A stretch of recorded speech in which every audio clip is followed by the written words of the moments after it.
What's up, dudes?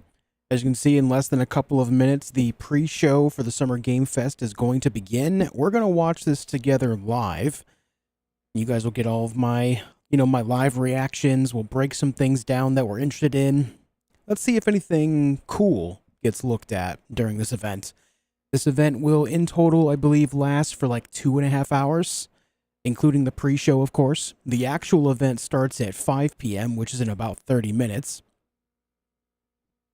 And, yeah, you guys know we do this pretty much every year. We watch the Summer Game Fest, we watch the Game Awards, sometimes we watch other events as well, depending on, the actual substance of it. I think, I kind of miss when PlayStation didn't have their own, state of play thing, because they would get involved in these events more, too. It would just add more substance to the overall scheme of it all. But it looks like every company at the end of the day is just trying to make their own personal events to stand out themselves. The cake is a lie? True. How's it going, everyone? How we doing? We ready for some new video games? I don't really have a whole lot of, big hopes, but I do hope that we see something on Stalker 2 here. That would be cool. Though the Xbox event is in a couple of days as well, so they might show the Stalker 2 stuff there. I think the actual reveal for Stalker 2 was at an Xbox event, if I remember right. If I remember correctly. With DAV releasing content Tuesday, I'm just here for the vibes. Well, thanks for tuning in for the vibes, dude. Hope you're all doing great, yeah. Happy... Is today Saturday? No, it's Friday. Yeah, it's Friday. Happy Friday, dude. Hell yeah.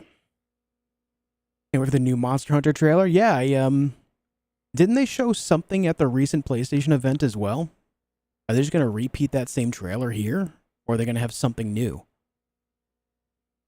Got a tooth pulled today and had a bone graft and waiting for a new implant. Am waiting for a new implant in a few months. I feel that, Evergreen. I feel that, dude. I'm going through the same thing, actually. Hope you're healing up all right, man. Had a trailer at the PlayStation event? Yeah, I thought so. A nice chill hangout session? Yeah, I enjoy doing these.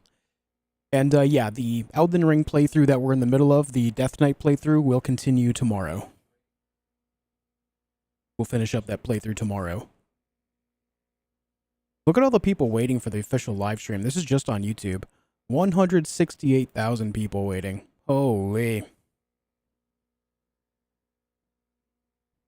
Who's at the Summer Game Fest? There is a lot of studios and publishers involved. More than I could list. There's always a lot involved in these, though. How's it going, guys? What are you guys hoping for? What are you guys hoping to see? Oh, also, I want to show you guys a little bit of something that I've been working on. I've been working on this document here. Games that I've played. This is just from here up, right here, is 2022. This is when I first started streaming live on YouTube. So whenever someone comes by and says, all you play is Elden Ring, ooh, do I get to link them a sweet document, dude. Ooh, do I get to link them something real nice. I get to say, bitch, please, go look at the link. I play way more than just Elden Ring.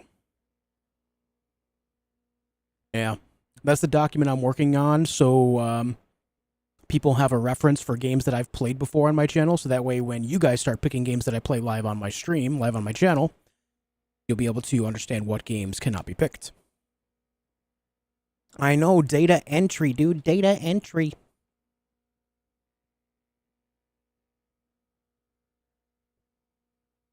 It's a link them a sweet document, yeah. This document will not have any Elden Ring listed on it, though. Just because I've played Elden Ring so much that I don't want Elden Ring to completely, cloud it up. So Elden Ring, I'll just leave exempt from the playlist. Aside from, I will put my very first playthrough of Elden Ring on there. I will put that one on there. Yeah, check the spreadsheet, bitch. Is it possible to play Sekiro through this whole thing? Yeah, if someone picks it, I will play it. The chat from the live stream is so toxic, not the chat. Oh yeah, it always is. That's why I have it closed. You see that? That's why I have it closed. These live events always have the worst chats, dude. They always have the worst. Sunday, will you stream the Xbox one maybe? Yeah, probably. I'm not sure how long that one is. Does anyone know the time and the length of the Xbox event? What am I hoping to see? I want to see some stuff on Stalker. I wouldn't mind seeing something on Monster Hunter as well. I'm actually a pretty big Monster Hunter fan. I just have never played it live on stream or anything, but I do enjoy Monster Hunter games a lot. Especially, like, the first one I ever played was World, right? Monster Hunter World. So I played World and Rise, and I liked them both immensely. More World than Rise, to be honest, but I'm looking forward to the next one for sure. You know someone's going to pick Sekiro. I fully expect someone to pick Sekiro, and I fully expect someone to pick... there's some other game that people ask me to play all the time, but I'm drawing a blank on it just now. Hey, Wallet. The JOSHfeed chat is toxic. Oh, RDR2, yes, Red Dead 2. I fully expect to be pushed into playing those two games. Returnal's actually on this list. I have played Returnal before, as you can see right there. That was on May 7th, 2022. I did not complete it, though. Do you guys like this idea? Where if I have it, if the game is completed, it gets the green check mark. If not, it gets the red X. And then in the future, when a game is in progress, it'll have the warning symbol, so that way people know.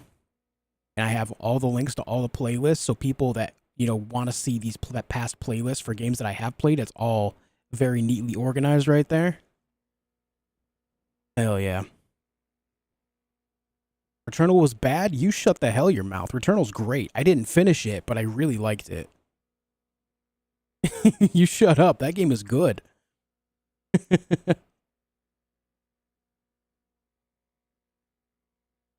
Really like this idea? I'm glad you do. Why would someone choose a game they know you don't want to play? That seems counterproductive. Because sometimes people just want to see me suffer. Sometimes people just want to see me suffer. But all the same, realistically, it's not that I don't want to play Sekiro. It's that I don't really want to play it again and again. I think Sekiro is a good game. I think it's a great game. I just, you know, I just don't see it has a whole lot of replay value. But for the sake of doing this, I will be willing to replay it again if someone picks it. It's 1 p.m. ET Sunday. Okay, how long is it? How long is the conference? Nicely done with the doc. You're my kind of administrative organization. I feel less alone. Hell yeah, brother. Hell yeah. Bren, thank you for the gifted member to Julio. I appreciate that, dude. Thank you very much. Really appreciate it, man. When you play Battlefield Bad Company 2, the idea is to play single-player games. As far as Bad Company 2 goes, I could play the single-player part of it, but there is no way that I'm allowing anyone to pick any multiplayer part of any game. That will not happen.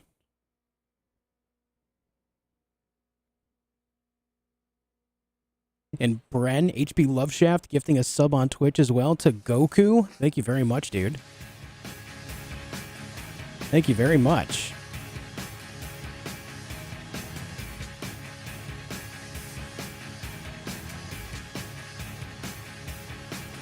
The Xbox event is 2 hours long? Okay. Thank you for the info. What is about picking a game? Are you doing some kind of vote? So what we're going to be doing in the future, Kibish Girl, is I'm going to be setting like membership goals. And if we hit those membership goals, then we will play marbles on stream. And then whoever wins marbles on stream from our community, if you're here for it, everyone will be able to join. You don't have to download or install anything. You just got to be here in chat and then say !play in chat when the time comes. And then you'll be able to get a marble with your name on it. And I'll show the entire thing on screen. And whoever wins that marbles race will get to pick the next game that I play live on stream. What's up, buddy love? How you doing? I think it's a cool way to get you guys involved in, you know, the content that I make on my channel. Oh man, sounds like you like the idea. Let's go. Let's go. What about Elden Ring? No, the whole reason I'm making this document is games that are on this list are games I've already played. that will not be playable again. The whole idea is to experience new things, games that you may like that I've never heard of, and everyone else in chat has never heard of, and they want to, you know, come by and check it out. A certain game that you think would be cool to see on my channel in general, you know? It's free to participate? Yeah, after the membership goal happens, everyone can join. Yeah. Doing all right, Sayanda. How are you?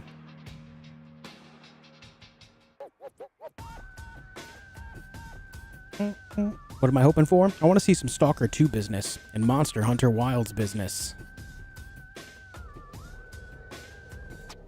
Yeah, that's cool, Majin Kai. Good stuff, man. Membership goal? Yeah, so the whole idea of the membership goal is to obviously support my channel while we diversify the games we play, but also it's just something that will help sustain the cost of games and stuff like that for this whole idea.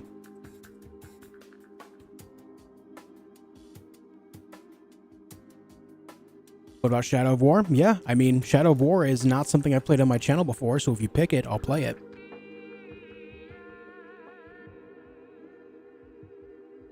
The main idea is as long as it's available on the platforms that I have, in this case, PC, PlayStation 5, and Nintendo Switch, then it's fine. We'll play it.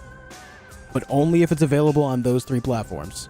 And by default, you will not pick the platform that I do play a game on. I'll always default to PC if a game is available on PC. The only time I'll play something on PlayStation 5 or Switch is if it's exclusive to that console.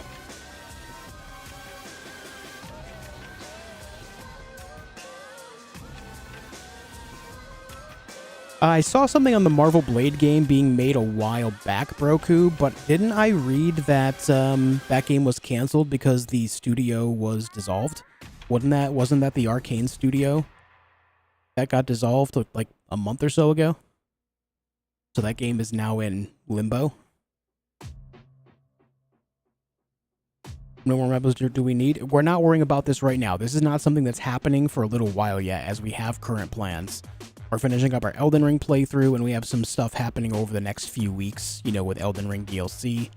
And we're going to be playing Elden Ring DLC a shitload, and then after that is when we'll get this whole idea started. What up, Joey?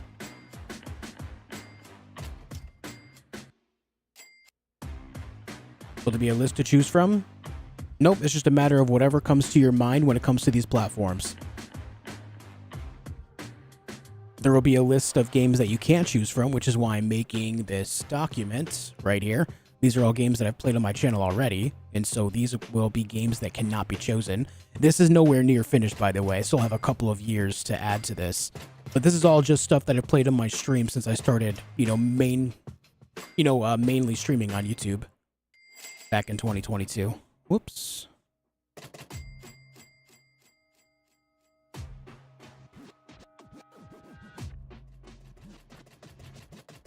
Look at that bookmark that says Mod Blackmail Picks 2024. Oh yeah, you know me, dude. Gotta keep you guys in line. We have 20 minutes left to start the event. Yeah.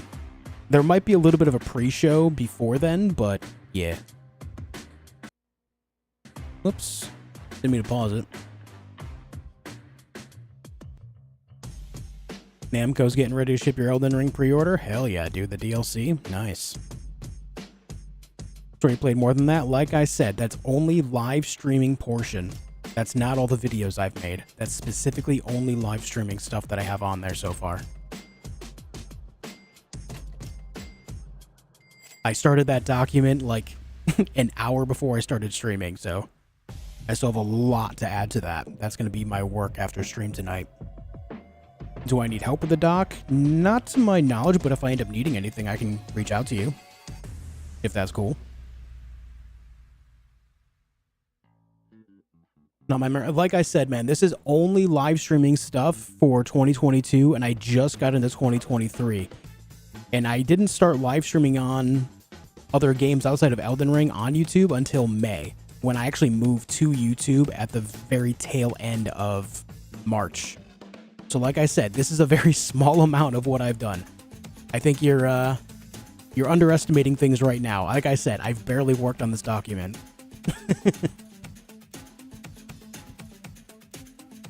Disable captions. You don't want captions? Whoops. Hold on. I'm going to refresh this page because I messed this all up. Hold on.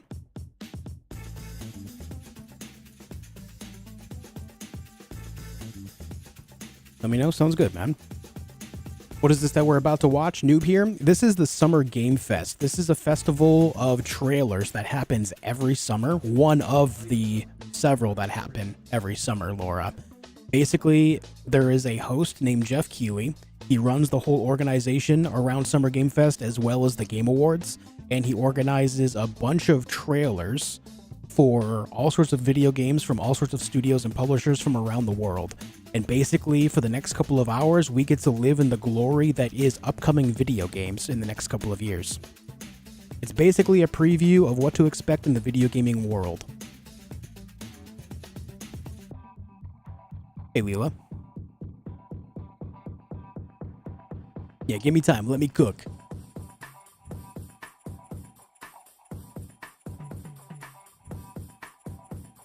Sounds fun? Yeah, I love watching these events. It's basically, if you know of E3, I believe is where this type of idea started, but unfortunately E3 is no longer. E3 officially dissolved last year. So that whole thing has been taken up by Summer Game Fest, as well as a lot of studios have their own events. Like Xbox has their own events, PlayStation has their own events, sometimes even publishers will hold their own unique events. Miss Bradica with 5 gifted members. Big. Thank you very much for that. I appreciate it. Thank you so much. Thank you very much.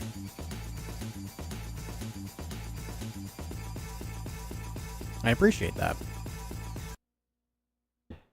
Would you go for games like Limbo and Little Nightmares? Yeah, like I said, as long as it's available on the platforms that I have and I'm willing to, hook up and play, yes. In this case, PC, PS5, and Nintendo Switch. Any games on those 3 platforms. I'm working on the rule set as well. I'm gonna basically have 2 documents for this. One is the spreadsheet that I showed you guys the beginning of already. And the next one is going to be a document that it just documents all the rules for this entire thing. All right. And it's going to basically just lay down the law of how this all goes about. When time goes on, this will all be, solidified, and I will give you guys access to view these documents whenever you'd like. I'll have them linked in Discord. We'll have special links in chat for them, and they'll always be available for you guys to look at whenever they are completed. So that way you have a full understanding of how this whole thing is going to work.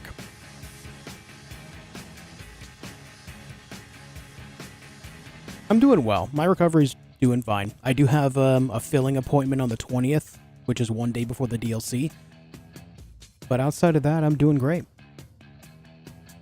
Want to see more green? Thank you so much, Miss Bradica. Agamemnon, thank you for the 2. What about the droid attack on the Wookiees? Hey, we don't talk about the droid attack on the Wookiees, okay? We don't talk about it.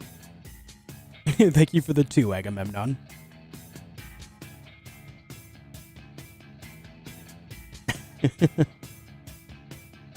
Sayana, thank you for 13 months.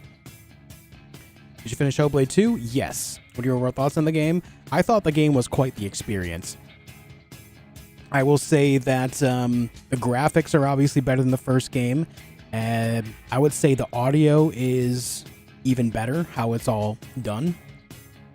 And the combat is definitely superior than the first game. So much more cinematic. However, I think the first game's story is much more profound. But that's generally how I feel about most stories in most games. There's very few exceptions to that for me. But overall, solid game. Overall, a very solid game. Did I finish Ghost of Tsushima? Yep. I sure did. You talk about Fight Club? Hey, someone banned that guy. He's talking about something he's not supposed to talk about. Hey, McDanian, how have you been? Welcome back. Hope you're doing well. Hope the new job is treating you well. What's up, Dionysus? Am I excited for Dragon Age Veilguard? You're absolutely correct, I am. Any thoughts? I think that the The name change wasn't needed, but as far as lore goes, Veilguard does make sense. If you finish Dragon Age Inquisition and its DLC, Veilguard is an absolutely perfect name. However, I feel like Dreadwolf is much more marketable, so I think that the overall name change is not a good look. But to me, it doesn't matter. I'm just, I just think that's more, it appeals to more people that way. But I am looking forward to it. I am a Dragon Age enjoyer.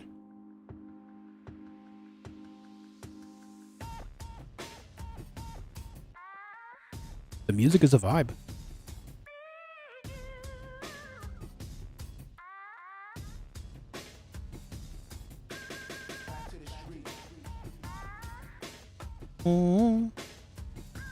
We have 11 minutes. 11 minutes and 23 seconds until the event begins. New job is vastly different from the old one, but going well so far, I think. As long as you think so. But I will say, if you're not hearing any negative feedback, then, it must be doing fine. It's good to have you here. I know you're quite busy. Turn it up? I will turn it up as soon as the event begins. The music in the intro is always way quieter than the actual event, so I'm trying not to, blow out anyone's eardrums,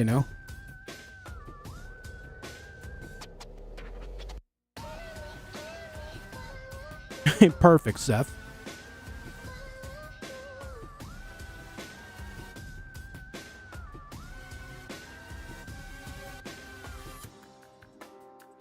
Oh, that's cool, Majin Kai.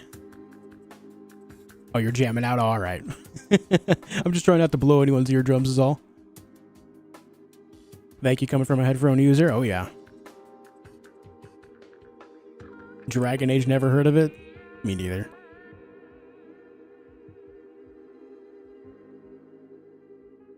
The thing about Ewoks is they have that red meat quality, but chicken type consistency.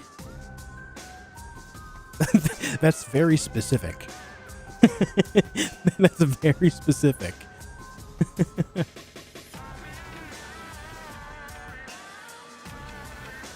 Since we have a minute, which game do you all think has the best story?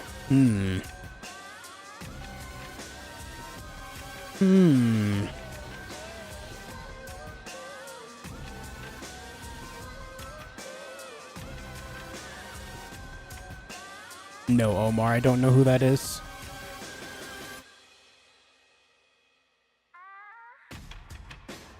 Best story in a video game. I do like Dragon Age Origin. I do like Dead Space 1. Mass Effect 2 specifically, because the main story itself is kind of like an expectation. It's very predictable, but what really makes the story shine is the stories of each character.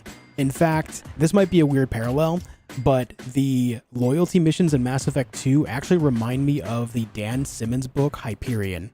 If you've read Hyperion, then you know exactly what I'm talking about when it comes to every character basically telling the story of how they got to where they are while they're meeting on Yggdrasil, the tree ship. Yeah. I would draw a parallel to Yggdrasil and then the Normandy. That's Hyperion to read list. Dude, read the entire Cantos. There's 4 books. Hyperion, and then there's 3 more books after that, all by Dan Simmons. Absolutely read them. So good. What's up, Ricky? Oh, Monster J, you a Hyperion enjoyer as well? Hell yeah, dude. You took the day off today? Hey, Mel. Good to have you here for it. What up?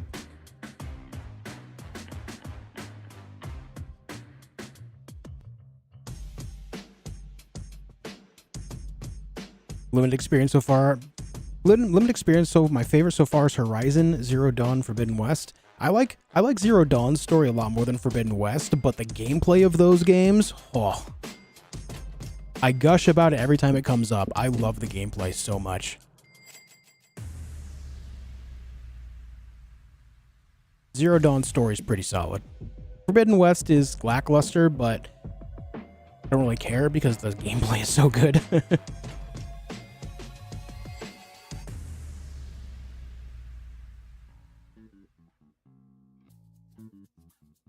Yeah, Lucid. Dan Simmons.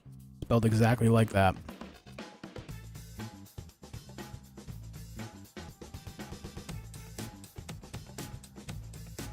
How have you been, Mel? It's good to see you here. Hey, Derek.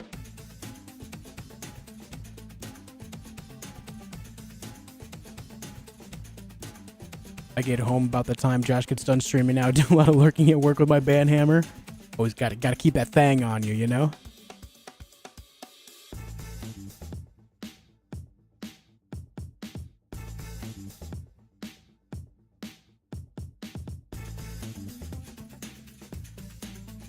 I still dream of a day where we get a survival game set with the gameplay and universe of the Horizon games. I dream of it. I absolutely dream of it.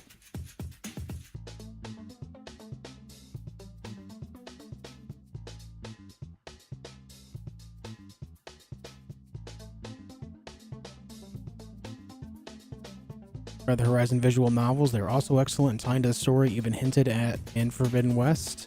No, I haven't. Maybe I should do that. Maybe I should do that. Play Red Dead? I played Red Dead 1, and then the first, 4 chapters of Red Dead 2. What's up, Ali?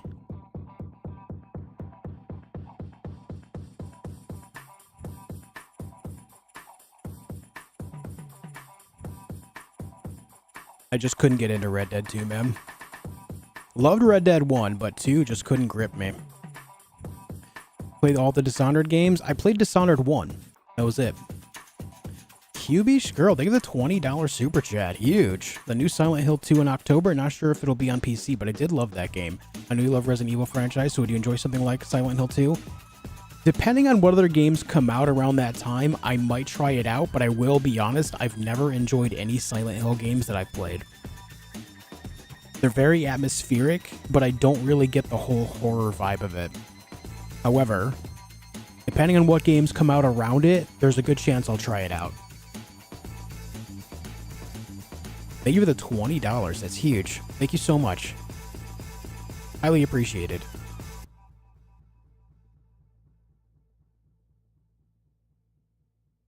Dishonored 2 on console sucks because of FOV absence. You could say that about a lot of games that came out around that time, though, to be fair. I mean, shit, even multiplayer games around that time didn't have an FOV slider most of the time at that point yet. The consoles just couldn't really handle it without dropping massive frames.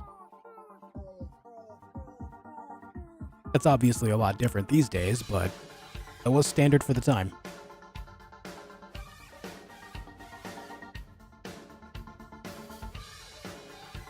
What's up, Daniel?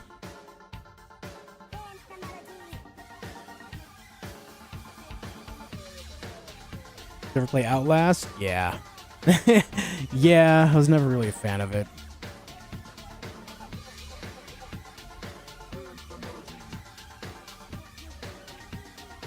But I will say, when it comes to this whole thing, when it comes to you guys picking games I play in the future, I will be absolutely down to check things out no matter what.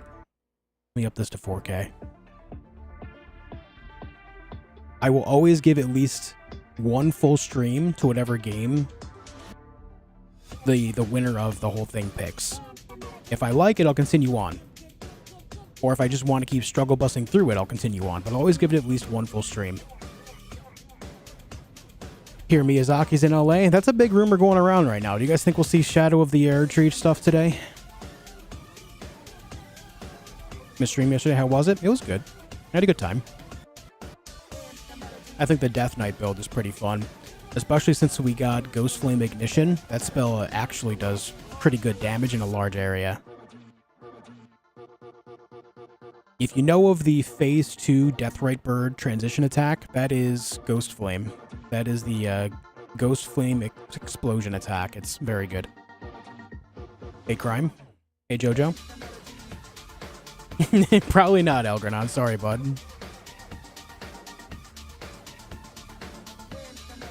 Watch your Commander Nile guide today. It took me 3 tries after that to kill him. Thank you. Hell yeah, dude. Good job.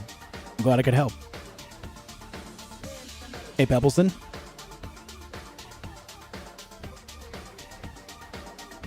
Do you think that Ewoks ate the dead stormtroopers? I'm not really sure. I don't know the Ewok diet. I'll be honest with you. I can't say that I know enough about Ewoks to understand their diets, so I have no idea. Hey, Roranoa.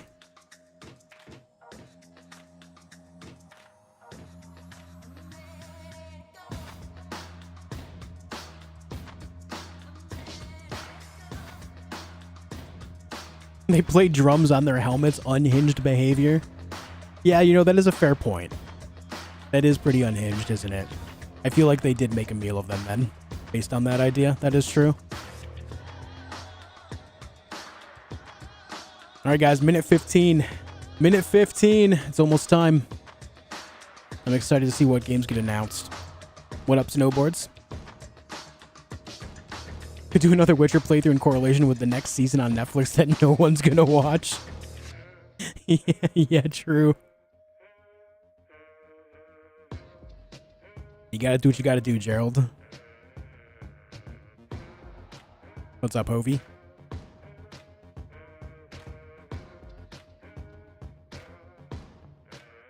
I stopped after season 2. Yeah, it's a damn shame that they canceled the show at the end of season 2, isn't it? It's a damn shame. Yeah, May gets it, yeah. May gets it. Yeah, it's a damn shame they canceled the show at the end of season 2. Isn't that crazy?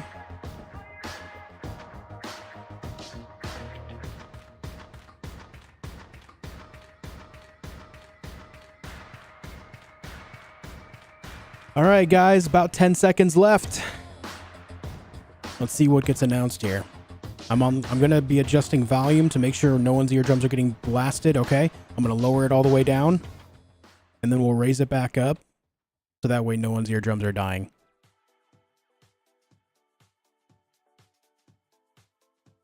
I think it was one of the last, either the last time I did this or the time before, where eardrums just exploded because all of a sudden it was just massive noise.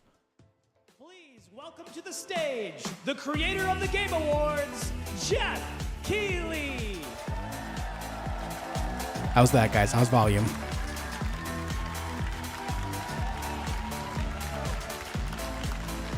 Yo, Kevin, 22 months. Welcome back. Thank you so much, dude. Thank you very much, man. Hello, everybody. Welcome to Summer Game Fest 2024. You ready to see some video games? Everyone say hello, Jeff. Hi, Jeff. We are so thrilled to be here with you, and this is a showcase of what's next for games live from the YouTube Theater here in LA. Now, if you're watching this show, first of all, welcome. I know everyone around the world is joining us for this special Nile, I've moment. played it. It's a pretty good game. I know if you watch this show, you don't just play games, you deeply care about this art form and the health of this industry. The good news is that we have a lot of amazing games to show you from creators around the world over the next 2 hours.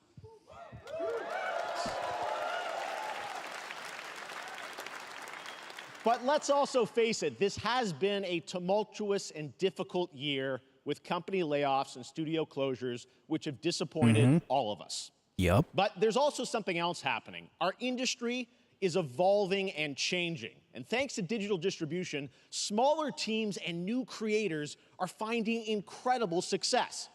Take a look at this list from Game Discover of the top 10 best-selling new games on Steam. Look at so all those far indie this titles.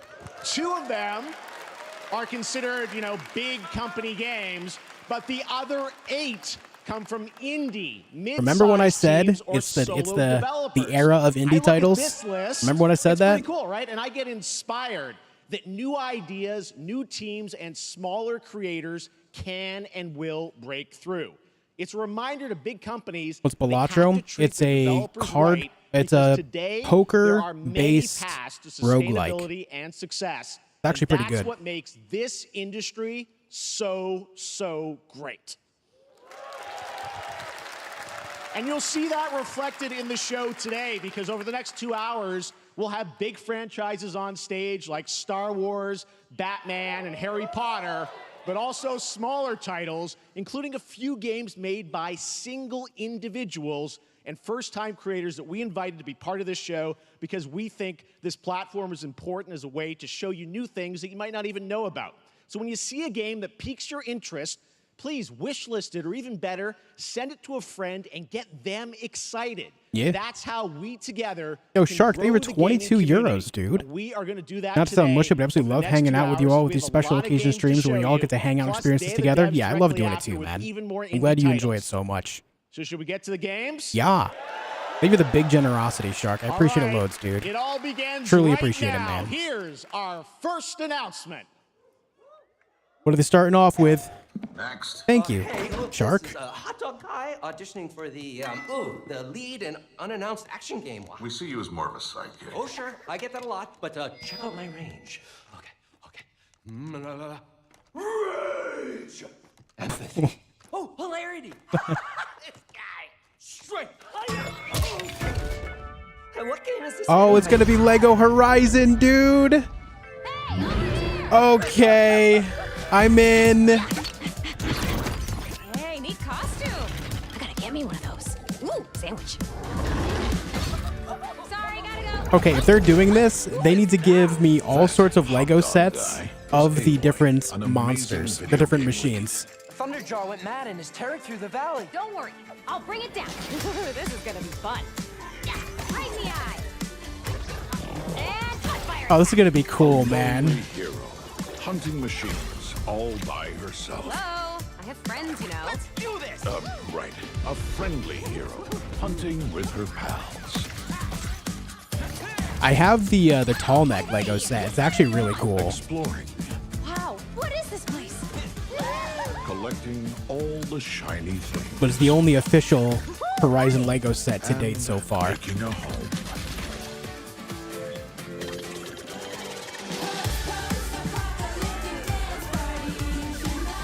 Aloy, the Thunderjaw's back. Oh, right, the Thunderjaw.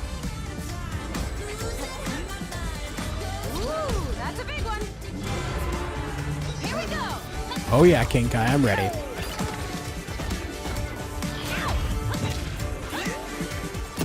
you They even have the cauldrons, man. That's cool. better get a snack. Ooh, you want mustard on that? Ah, is that the bus? Yep, I will absolutely play that. Lego Horizon Adventures. This year, too. That's cool. Eat it. I'll be the first to tell you, I don't go crazy for a lot of Lego video games. I like Legos IRL, but There you the go. video games I'm Wasn't not so that crazy fun? That about. was But Lego this one I Horizon will get. Adventures, coming out later this year for PlayStation, but also day one on PC and Nintendo Switch. It's a playful, lighthearted story inspired by the world of Horizon, designed with 2-player action in mind, supporting couch and online co-op. All right, now we're going to completely shift the Very tone cool. to the next game from Torn Banner Studios, the developers behind Chivalry 2. For their next project, they are proud to announce No More Room in Hell 2, the sequel to the 2011 award-winning Source mod. 8 players start separate in the dark. Yeah, right, and it's Laura? up to you to find your friends and survive with permadeath. Here is the first look. Okay. All right.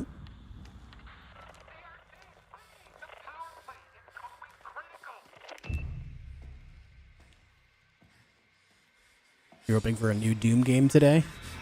I'd be down. Hey, Jen.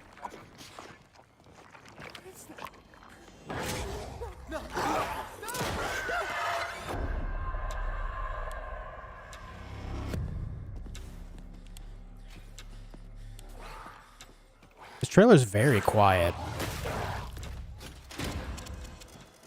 My volume is turned all the way up, guys.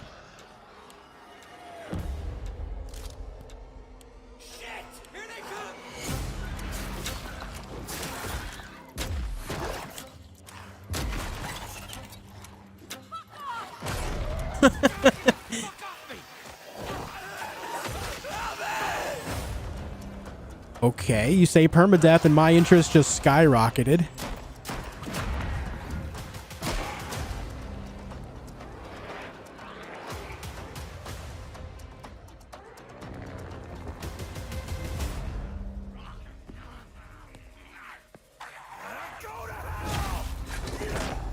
No more room in hell 2.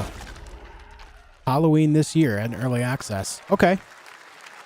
Coming looks this Halloween. Looks possibly really, interesting. Really intense. All right. To introduce our next game, please join me in welcoming someone who I've known for over a decade. She's been a huge fan of some of our reveals. Oh, like look at that. They Street invented Fighter Left 4 6. Dead. A few To be years fair, ago, of though, course, how Final many Fantasy games VII actually came Rebirth out that are last like year, that have which actually we're been sitting in the good, audience for right? this year. She's So joining if us on someone were to stage. take that mantle again Thrilled to have now her and it's with us. actually Please welcome good, that'll be a Curious massive Joy. hit. It's easy to write it off, but you have to keep in mind how many games have come out trying to mimic that and capturing that experience and have just absolutely failed. Thank you, Jeff. Hi, everyone. I am so excited to be here at Summer Game Fest. I'm here with you today to share some even more super fun trailers. So let's get straight to another world premiere. This is a highly anticipated game from a beloved franchise. Let's take a look. As young witches and wizards, we all dream of soaring through the sky like our favorite heroes. Quidditch, huh? When it comes to Quidditch, we've all wondered, do I have what it takes to be the next Quidditch star?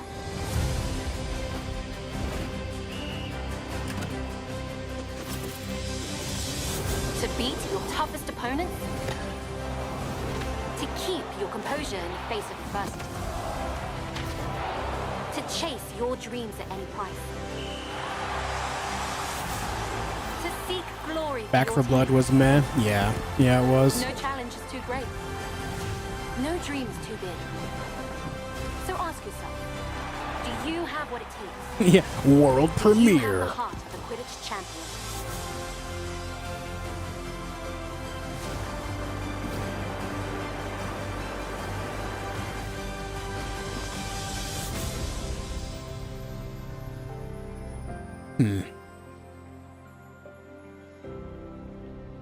September 3rd, huh? Yeah, I don't see myself playing that one. That's Harry Potter Quidditch Champions launching worldwide on September 3rd for consoles and PC. Now we move from the Potterverse to a brand new world. It hails from a single developer, Gavin Eisenbeis, up in Seattle, who has been making games all by himself for a decade. His last title, Choo Choo Charles, was a fan favorite, and he showed me this next game a few months ago, and I really wanted to debut it here. Get ready to backstab, race, or cooperate with up to 20 of your friends in Cuffbust. Oh, God.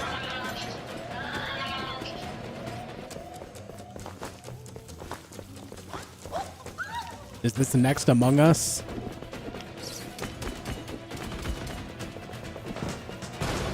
What the hell's going on?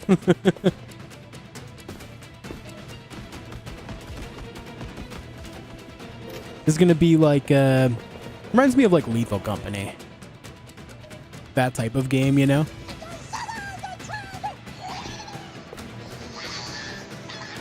Jailians forever? Oh God, the Riot Squad. Oh my God, is that a screwdriver?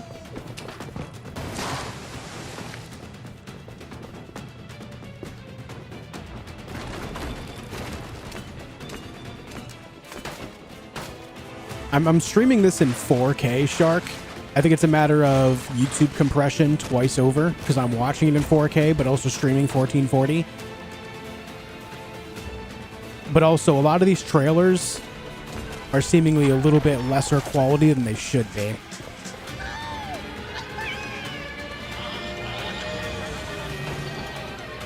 It happens all the time with these events. They're always a little bit lower quality. Just kind of how it is.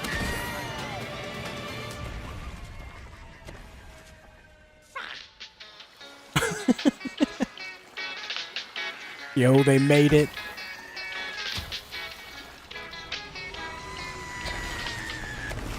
And then they didn't make it.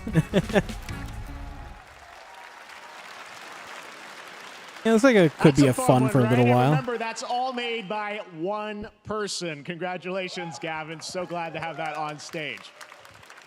Thank you, All right, Senpai. next, one of this year's most anticipated games is Star Wars Outlaws, coming out on August 30th From Ubisoft and Lucasfilm Games, the first open-world Star Wars game where you live the life of a scoundrel. On Monday at 12 p.m. Pacific, you'll get to see a full gameplay showcase during Ubisoft's Forward event. I just watched, yeah, I'm still processing. Summer Game Fest events. But right now, we've got an exclusive new glimpse at the game, just a small taste of what's to come. I don't know how to feel about this game. Like, I think, like, I want to play it, but on the other hand, it's like, do I want to support Ubisoft with their terrible business tactics anymore? Something stolen. You know? Let's raise the stakes, shall we?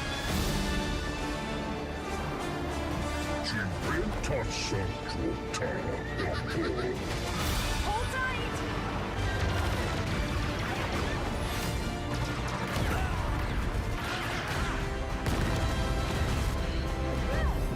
We should get moving.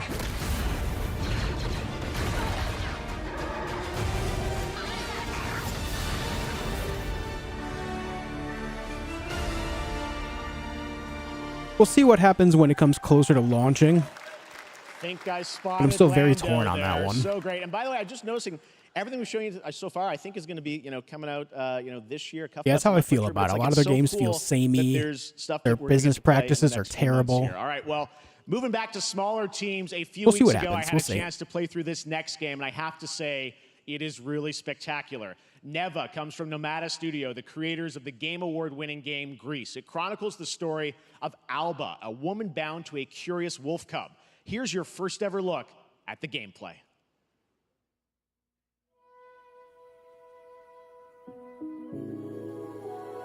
Wish they'd make another game as good as Star Wars Knights of the Old Republic. Bring back 2003. Yeah, I feel that.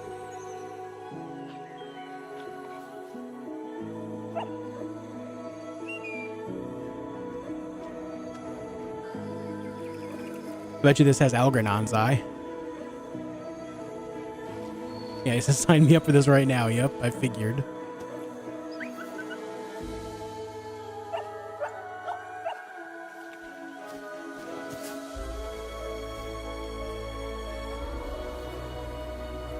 I love the art.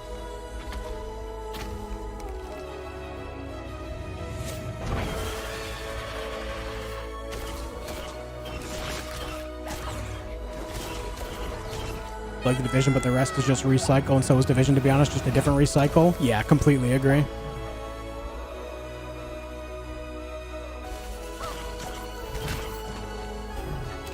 The art style in this game alone makes me want to check it out.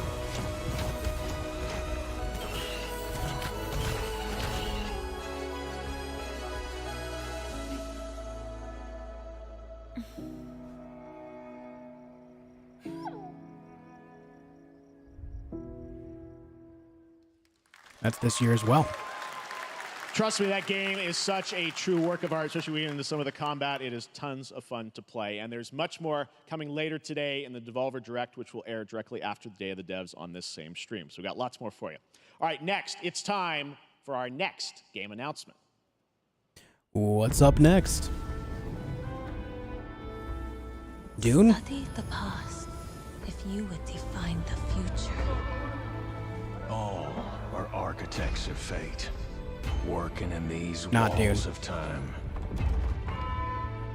I saw sand and I assumed. Prepare. Or on the last great journey, fair. Let me not then die ingloriously and without a struggle. Hey, Wojtek. Let me first do some great thing that shall be told among men hereafter. Each of us shall endure this world's life until the end.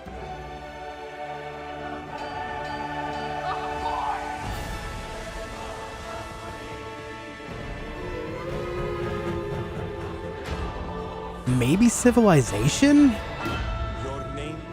Is this Civ 7? Based on the progression we're seeing here?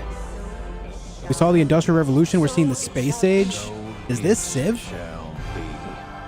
It is! Yo, that's actually great. Wow. Civ 7. That's pretty cool. Hello everyone at Summer Game Fest.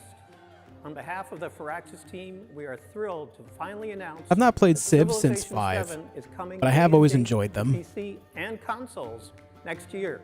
Dune's Creed. I'm in Yep. awe of the amazing team that has brought us to this moment, but we also have to thank you.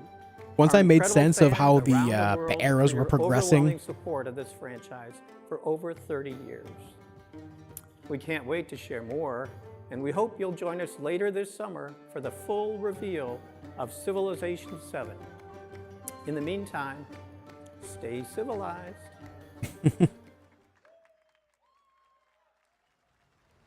Interesting.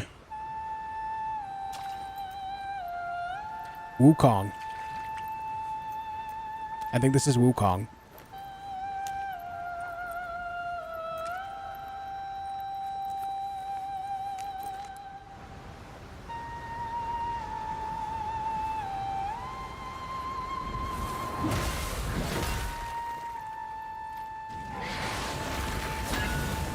Deals for a sequel? This is a game. It hasn't even come out yet. It comes out in August, I believe.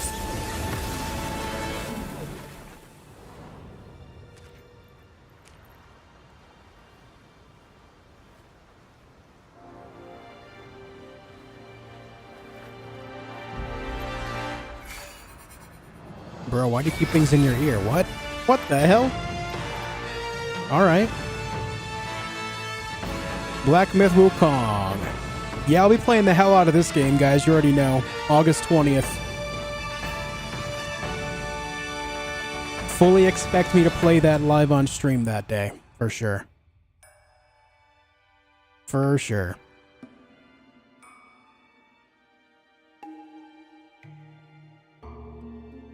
The Monkey King indeed. Oh, you're thinking of Wo Long. Oh, I see. This is a game that's already out.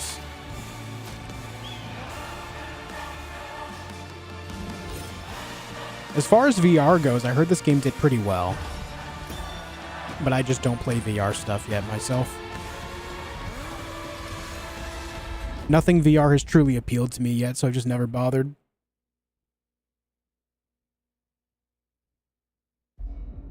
Perhaps humans were fated to build the monoliths. Whoa. Reaching heaven and returning with a gift. Stardust. But mankind was given more than... The Elden Ring playthrough will continue tomorrow, Psychosphere.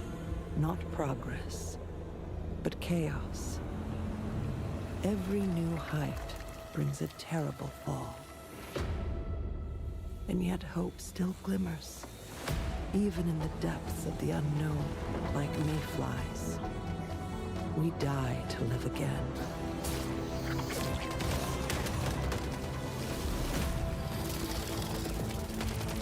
The smallest creatures show the greatest resilience. I think this game has already been out in early access. We remain standing. I think? We Yeah, it has. together. Once Human. Looks like it's hitting official release next month.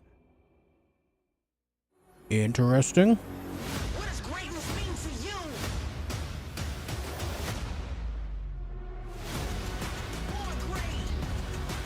It's like a survival shooter.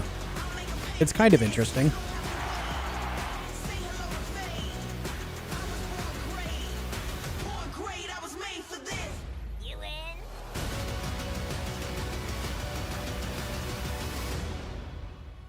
Yeah, I'll be here for the Xbox presentation on Sunday. Only these past 2 days. All right, Space Marine 2. This game looks sick. The first Space Marine game was awesome. I will take you all with me. Brothers, we fight! For Ultima! September 9th.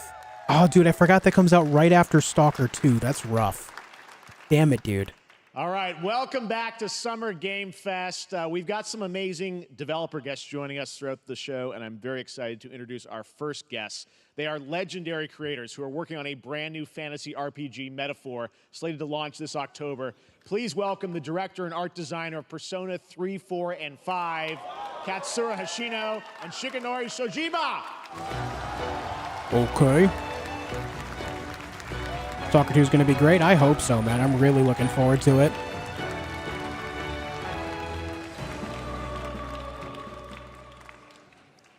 Alright, guys. I'll be honest, I have no interest in this. I'm not a Persona enjoyer, but I will be right back. It is a pleasure to be here. My name is Hashino, and I am the director of Metaphor. It is a pleasure to be here with Mr. Soejima. このゲームはね、アーキタイプという他のゲームでいうところのジョブですね。その姿に主人公たちが変身して明日の未来のために戦うというとても熱い RPG です。This game is an RPG in which the party members transform into their jobs, which we call archetypes. These archetypes allow you to fight against your enemies. アーキタイプは誰もが持つ不安と向き合うことによって覚醒する力です。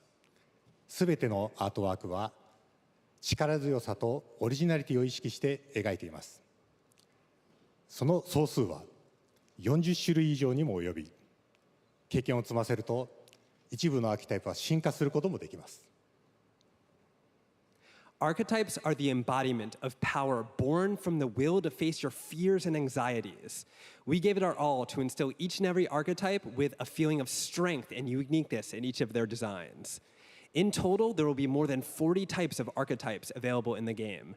These archetypes can gain experience and even evolve. Some of them can evolve into stronger versions. メタファーはアトラスの RPG、我々が作ってきた RPG のノウハウをすべて結集させて作っています。とても大きなボリュームのゲームです。今日はこのアーキタイプをテーマにした最新のトレーラーをお持ちしました。ぜひご覧になってください。ありがとうございました。I know a lot of people are big fans of these games. I've just never really been interested. To make it as exciting as possible. In fact, we've even brought our latest trailer today, which is centered around the topic of these archetypes. Thank you very much, and we hope you enjoy it. It is said that we all have inherited heroic virtues deep within us. The reality is, we oppress, we fight.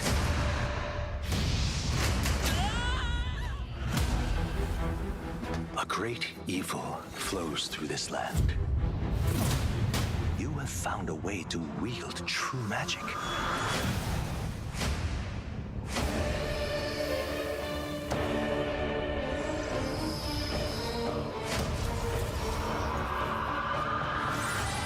I actually really like the art of this stuff, though. Many more protectors and followers will gather to your side. Remind people that the same powers lie dormant within them. On guard! Is it weird to say that I enjoy the art, yet I'm overwhelmed by the UIs? Is it weird to say that? Like, all of those effects are just kind of overdoing it in a lot of ways to me. A most interesting power. An archetype whose existence was only theoretical. It just feels so cluttered and claustrophobic all the time.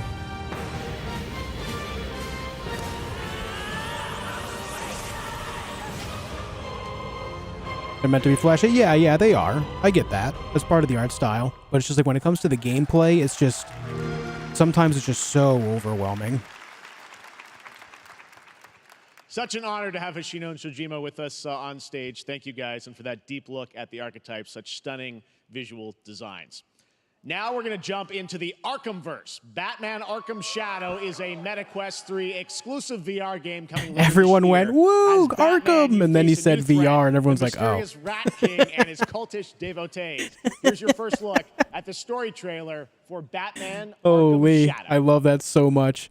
I remember when I first saw this announcement, I think it was like a month and a half ago, like, ooh, they're making a new Arkham game. And then it said VR on MetaQuest, and I was like, shit, There's a why? new darkness overtaking Gotham, driving the city mad. the only light left. Why do they gotta do this to me, man? It's from the fire in the streets, casting shadows of rats on everything that was once good.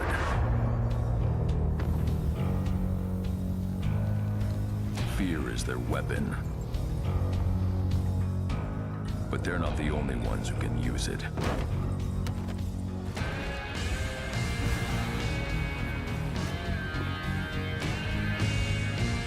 The Rat King will stop at nothing to destroy my city.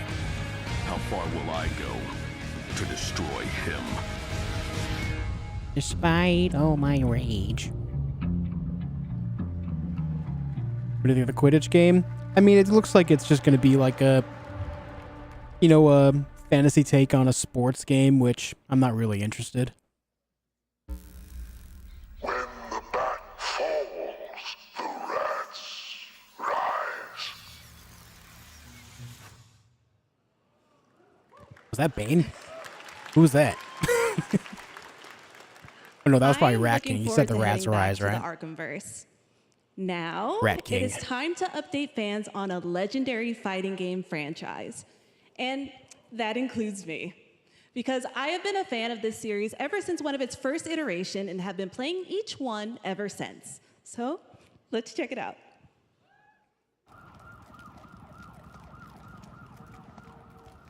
What do we got?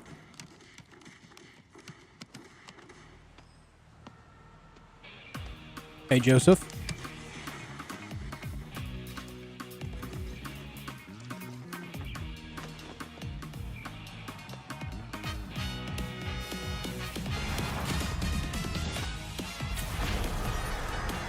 Terry.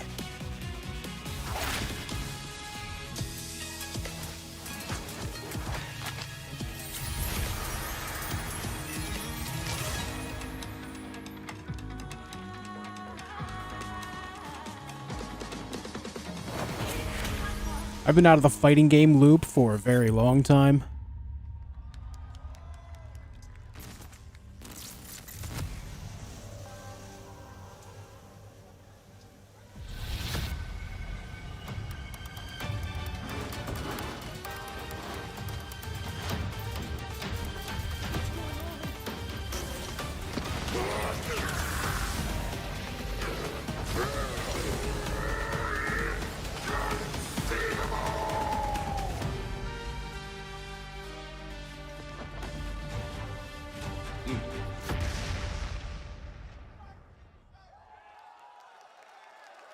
Interesting. Yeah, it's Street Fighter stuff. Looks like some new characters coming to the most recent game or something.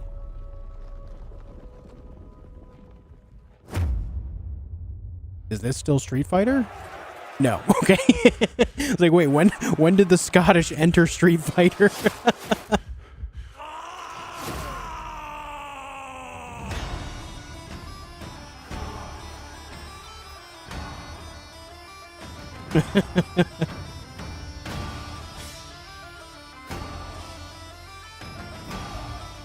Street Fighter X Scottish. Imagine you're fighting Terry and all of Scotland invades. Okay, wait. Okay, hold on. Is this a roguelike invasion game? Is that what I'm seeing? That's actually kind of sick.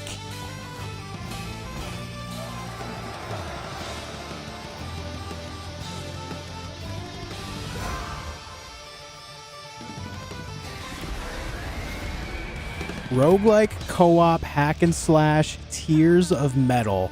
That actually looks tight, dude. That actually looks cool. I like that.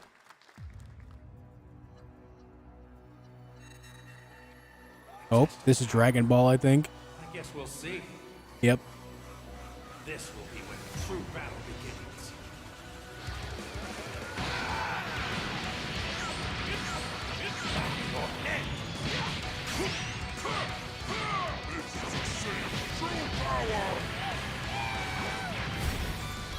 You need to get into roguelikes? Yes, you do. Roguelikes can be so good.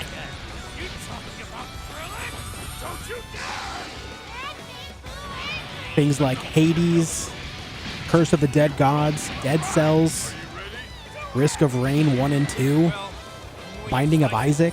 One way to save her. Goodbye, my friends.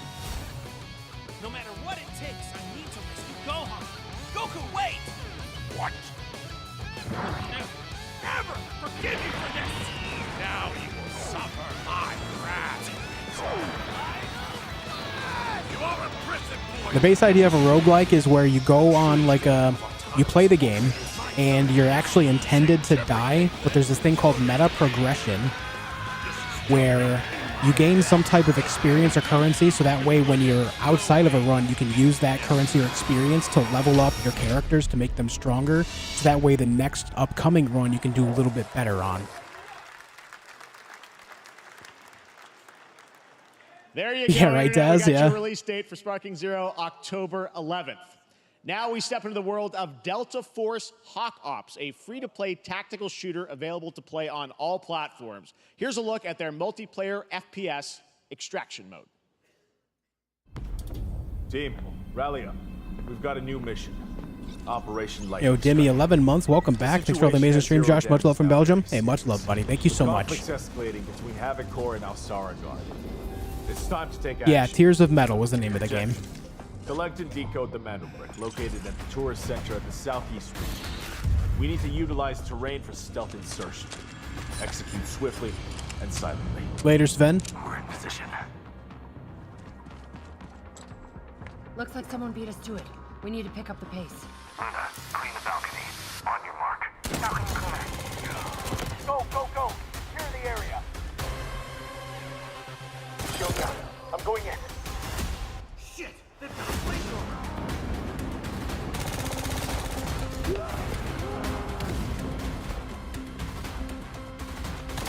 Engaging. Second floor. Ah! I got shot! They're coming I up! think I'm intrigued. Yo, Bobby Brooks, Tier 2 membership. Let's go, man. Thank you for doing that. It means a hell of a lot. Prepare for decoding. Thanks for becoming a member here, man. Greatly appreciated. Drill is over. Operation commences. Good luck.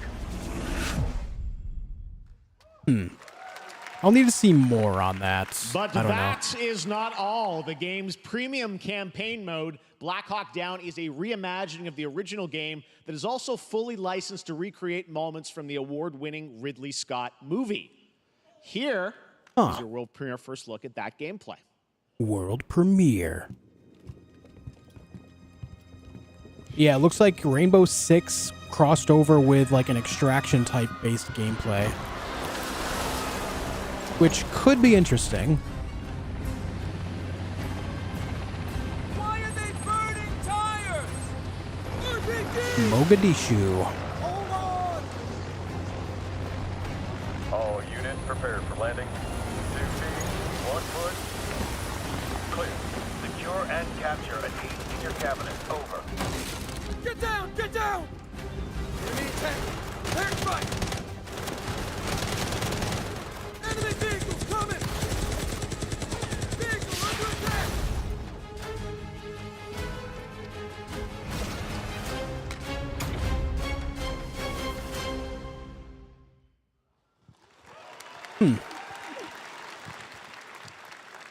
And now, Oh, yeah, loads, I have Urban. an update for you on Fatal Fury: City of the Wolves. For real this time.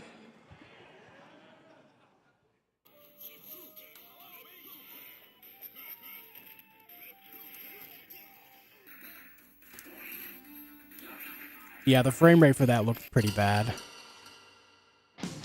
Seeing frame rates dropping in a trailer is always kind of like, yikes.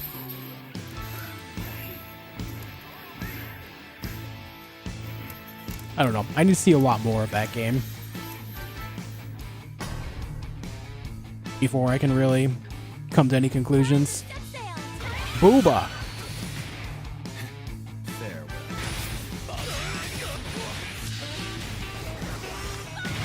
King of Fighters?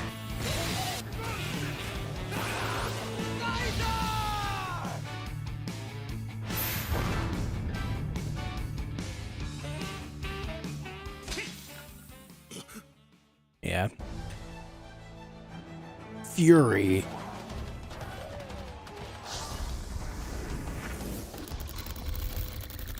Oh my god, you're Master Chief now. If I have both PS5 and PC, where should I play Elden Ring? Whichever is more appealing to you. Keep in mind, you can use a controller on PC, but also it just depends on if you want to play on your couch, at a desk. Whatever just fits your gaming life, man. Whatever works best for you.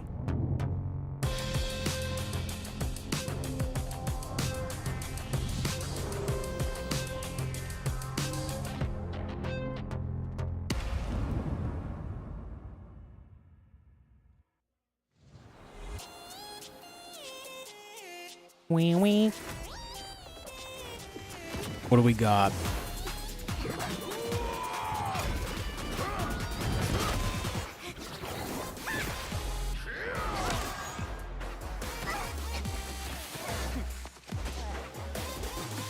With Dolby Atmos, you get a free Master Chief outfit. Yo, sick. Yeah, definitely on PC if you want to mod Elden Ring, yeah. That's generally for most games.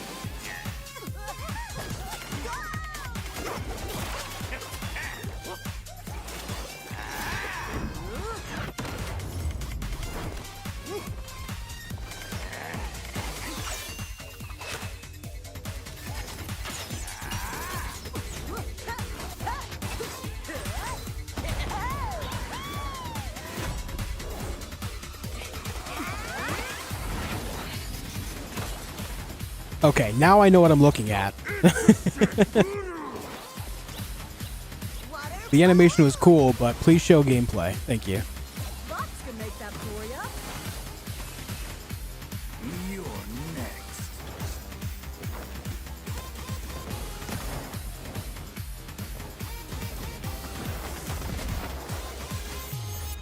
Battle Crush. All right.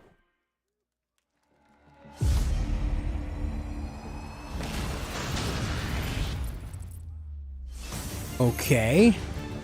I see mechs. I pay attention.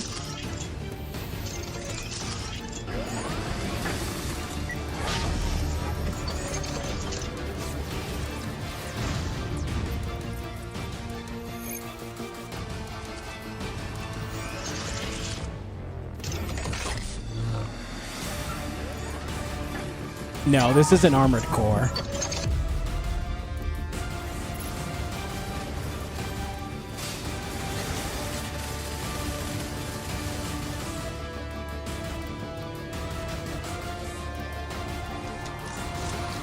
Though it looks like they took a lot of notes from Armored Core, I will say.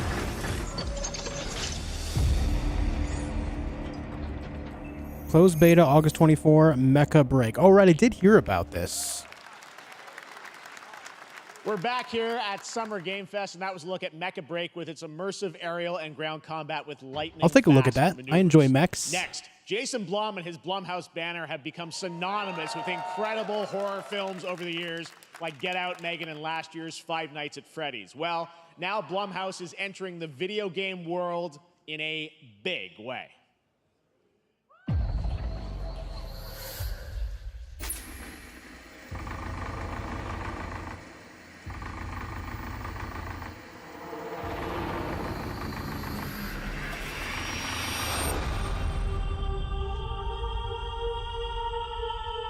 What's up, Bill Paco? Dark times. That's await Jeff us. Keighley, Brian. He's the host of Summer Game Awards. I'm sorry, Summer Game Fest and the Game Awards.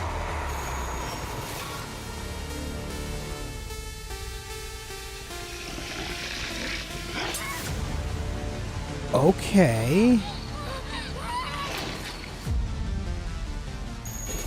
I cannot sleep. I cannot sleep. I must not sleep. I am terrified to sleep, and I am scared to death to stay awake. Don't worry, Viv. If any ghosts actually show up, I'll protect you. They have a lot of different games happening here. I'll save you Interesting. no matter what. Just go home, Viv. Amy! The local police department asked me to help with Yeah, the Civ case. 7 was announced. Why would they need a game designer? Should have some developer mode. I'm really curious about that pixel one. That pixel art one from earlier.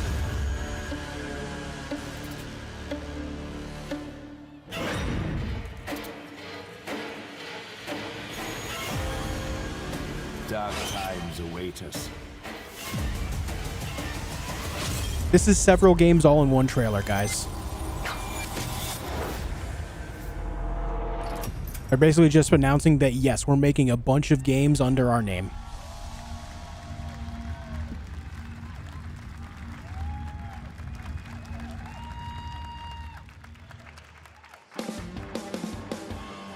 Yeah, it was a little confusing at first. Jason Blum, CEO and founder of Blumhouse, and Luis Blaine, creative lead at Blumhouse Games. But I'm curious about that pixel horror one. That looks unique.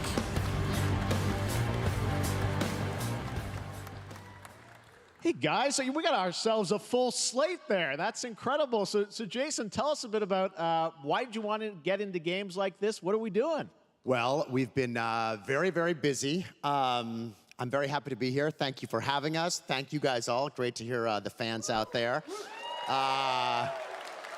You'll all be very happy to know we're working at this very minute on the sequel of Five Nights at Freddy's. It's coming. Don't worry. Anyway, horror is, to my great relief, getting more and more popular. Our movies are working. It's working on streaming. It's working in live events. Yeah, Six Nights at We Freddy's. wanted to try and take our approach to movies and apply it to games. And that's what you see here. We're going to do independent games. We're going to look for creators and give them a platform and encourage these 10 creators Days at to Frankie's. be weird and subversive and find the most effed up, scariest things they can. 69 and put them Days at into really Josh's. cool games. Well, they look great. It's a really diverse, cool slate. Luis, tell us a bit about, we saw a bunch of games there. What can you tell us about kind of the overall lineup of games? Well, as you just saw from our slate, our horror games are a lot like Blumhouse movies. They come in many different flavors of year, which means there's a horror game for everyone. So maybe you're a fan of nostalgic 90s experiences with a bit of a twist, intense first-person shooters, or maybe, Jeff, you just want some bonus murder in your otherwise very cozy farming sim. I think, we as horror fans, we know that there are so many different subgenres to explore, and our independent development partners, they feel the same, and they're just as excited, which means we've got psychological nightmares, we have supernatural scares, we have cosmic horror, and our team has worked really hard to work with global, creative, talented partners, and that means for us that we really want to. She froze. As we're working in indie projects, which means that we can take risks. That would be we me can on be the stage, flexible, man. And really, we can push the limits of what's possible in scary storytelling, and we're so excited. Yeah, no, it looks awesome, all the stuff you have there. And I know, we'll get into when games are coming out, but some of these are coming soon, Jason, right? We got a good slate. Well, yeah, we're on PC and console, and yeah, we wanted to start with not just one, but we wanted to start with a few games. So you want to tell us about those? Yeah, so Fear the Spotlight is our first release coming later this year. Saved it though, and it really yeah. hits our mission statement. It's an amazing 90s horror experience. It's got great characters, a compelling narrative. It's also super creepy, and I think people will be big fans of it, even if you're not Same normally here, into Emmer. horror. And quickly, actually, Fear the Spotlight is getting its first trailer as part of the Day of the Dev showcase. So stay tuned after the show. Directly after. Awesome. Well, I know this is just the start, so we'll probably be seeing you in future years with more from Blumhouse Games. But guys, what do you think of the slate? Pretty amazing, right? What these guys are pulling on. Jason, Luis, thanks so much for being here on Summer Game. Thank you, guys. All right. Yeah, she absolutely recovered it, man. And yeah, now only here's took the a couple world premiere seconds. of a brand new Oof. Power Rangers game with a retro feel. Wait. Tell me it's a Power Rangers beat 'em up. Give me a Power Rangers beat 'em up a la TMNT. Please. Tell me this is it.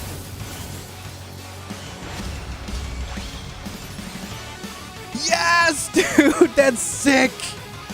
That's sick, chat. This is it. Yes. I'm so here for this.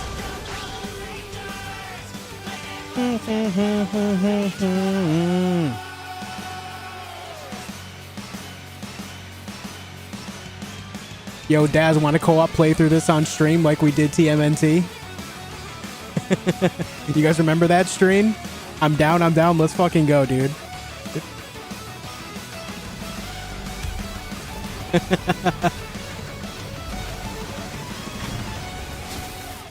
Such a fun stream. Yeah, it was sick.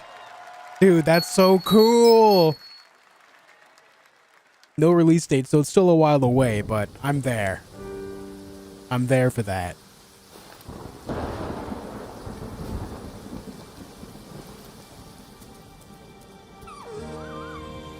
That was awesome, man. I'm so stoked.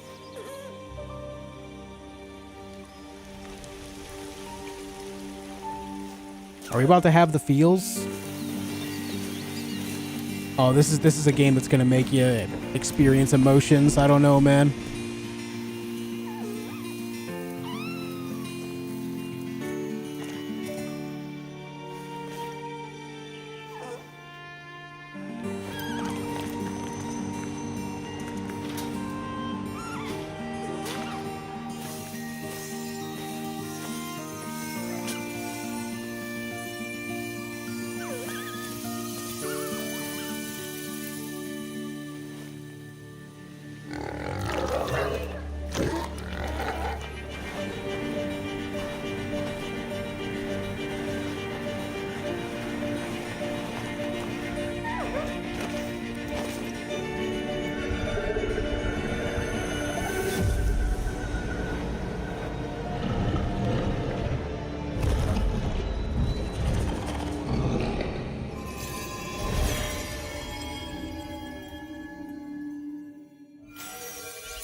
Dear and Boy. Oh, that's a game, man. That's a game that you play when you're ready to cry. What a beautiful game, Dear and Boy, which comes from first-time developer Jason Houdet in Paris, who started that project alone in 2020 during the pandemic and now has a team of 8 helping him realize his vision with financial aid from the French government. And games like that are why we do this show, giving first-time developers a chance to show you what they're working on.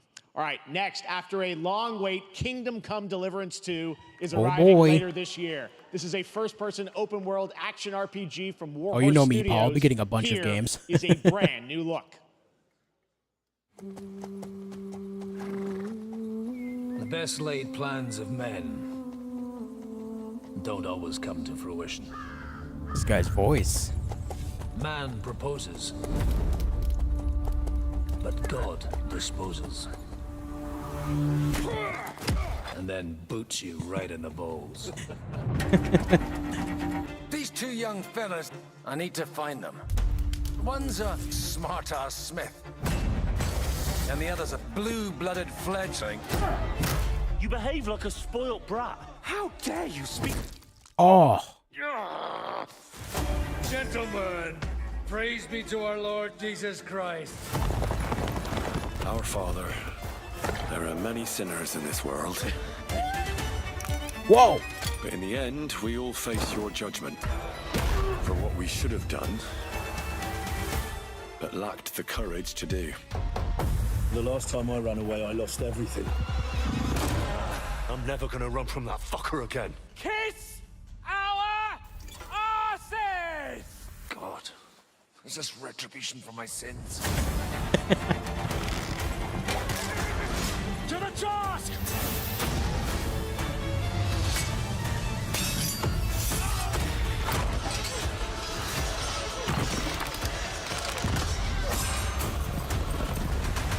Come on! To the task! To the fucking task. Interested. I am interested. Next, we step into the dark mind of Silent Hill creator Keiichiro Toyama-san. Back in 2021, we announced his new game, Slitterhead, at the Game Awards, and now we're giving you a look at the gameplay from his independent, Tokyo-based studio. You're right, Taz. Replayability is important.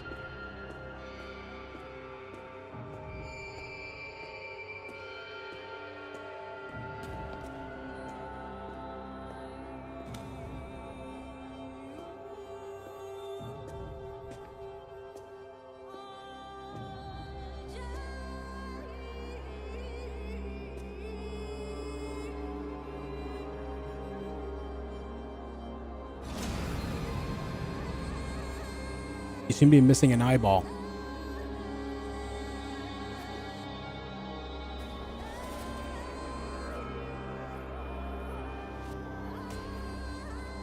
What, the brainworms?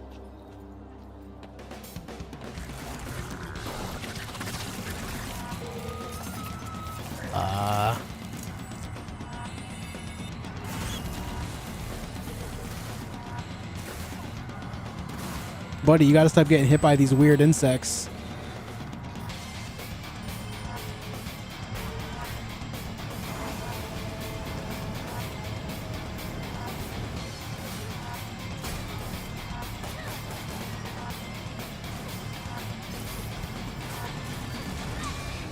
Nice bone claws there.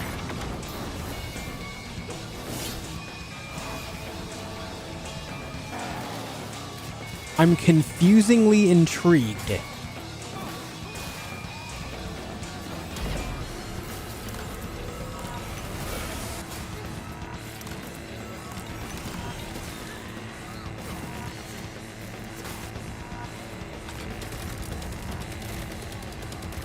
Is that a machine gun made of bones? What?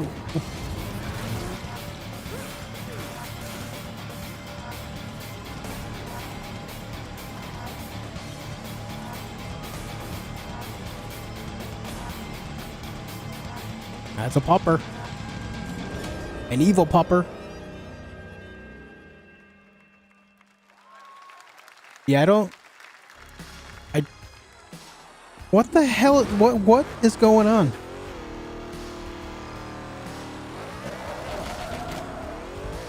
Is this Grand Theft Potato? Yeah, it is. That's what I call a dramatic entrance. There's a reason why I'm called Killer Bean. Oh my god, Killer Bean. Grand Theft Bean, dude. Really? Max Payne? Max Bean? It's Max Bean, dude. Good. What is this, dude? This actually looks sick. I used to be an assassin for the Shadow Agency. An international organization powerful enough to shape the world. Until they lied to me and tried to kill me. Now, I'm gonna destroy them. You're the gosh darn idiot who wants to take down the Shadow Agency. Well, it is sure nice to meet you. Before you die. Is this a fever dream?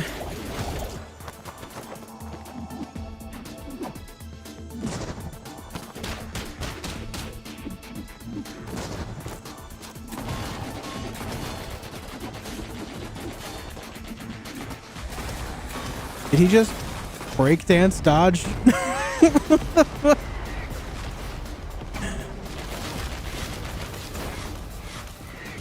They made me who I am, and I will make them pay for it.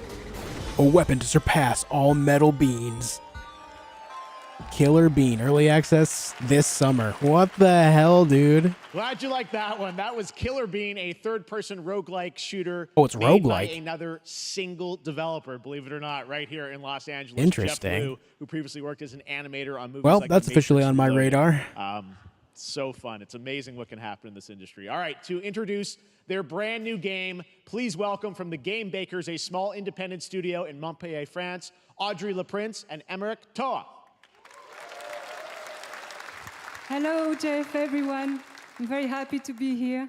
Hello. When we created our studio, Emmerich and I, we promised each other to always come up with something new. So after Fury and Haven, we're here to introduce our new game, Cairn, a survival climber. When I was a teenager, my dad prepared an expedition to Mount K2, but half of his team didn't come back. And I've always wondered, why do alpinists risk their lives in such extreme conditions? This is something we wanted to explore in Cairn. Cairn is a game about what it takes to go beyond your limits. You climb a mountain to reach a summit never reached before. And the climbing gameplay is the challenge. It's very intense and realistic. It's a face-off between you and the mountain. And what you're going to see in the trailer is not from cutscenes. It's the actual climbing gameplay. Okay, I like that. You can see more later today during Day of the Devs, but now let's have a look. As much as I enjoy trailers, when they're actual gameplay, it just makes it that much more intriguing.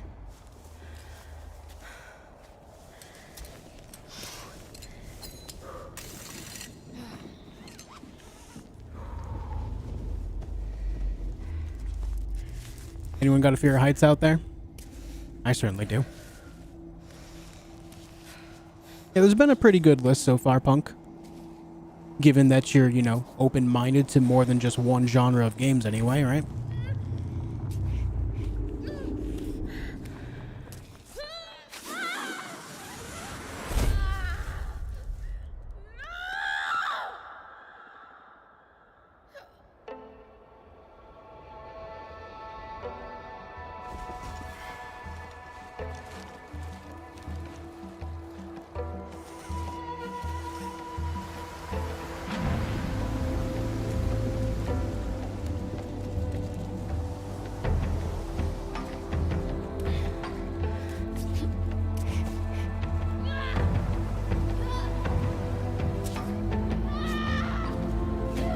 You think they should include yellow paint for all the gamers out there?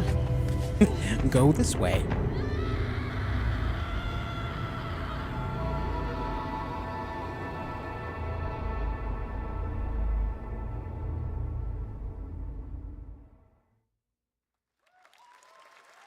Co-op but climbing mountains? Holy. Right into the Stanley Parable and the Beginner's Guide. I'm a fighter. I'm meant to be in the arena, in combat. But instead, I'm out here in the middle of the woods, running a tea shop. So what does running a tea shop involve? Well, there's a lot of gardening, and I've had to get used to the pretty unique tea machine they've got here. None of these tasks are all that hard, they just take patience. And I'm not really the patient type, but I'm surviving. Of course, I have to actually serve the tea to our customers. And once that's done, I'll usually check in with Boro, the guy who owns the shop, to see if my help is needed anywhere. And when all the chores are done, sometimes I'll just sit on a bench and do absolutely nothing. It's not fighting, but it's peaceful. And what's weird is that I actually feel good. I'm happy. I can stop running now. I can stop. I can stop. I can stop running. This is good for me. I need to enjoy Yeah, this. say, what's the twist here? I'm happy. I'm happy. I'm happy.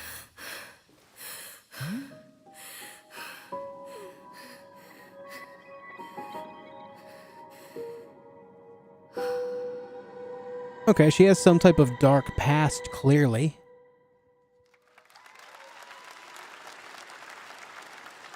That was Wonderstop, the announcement of the next game from Davey Redden, the creator of the Stanley Parable. I sense there's a twist coming, as you would expect from him in Ivy Road. Cannot wait to play that. All right, now here's a look at the story trailer for Unknown 9 Awakening, a narrative action-adventure game that tells the story of Haruna, a young woman born with the ability to venture into the fold, a dimension that overlaps our own.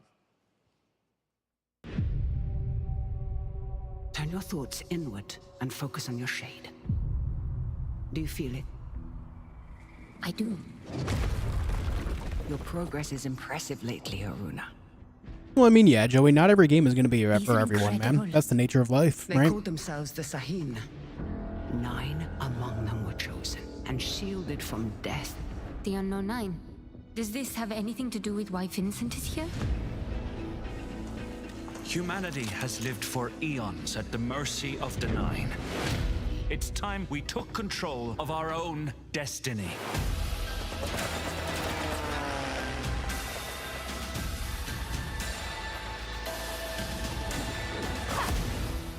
Why are you so interested in Vincent, anyhow? He killed someone I loved. Remember stepping. Find your target and bridge the gap. You don't belong here. You're wrong. This is exactly where This reminds me of something, but I can't really recall what this something is.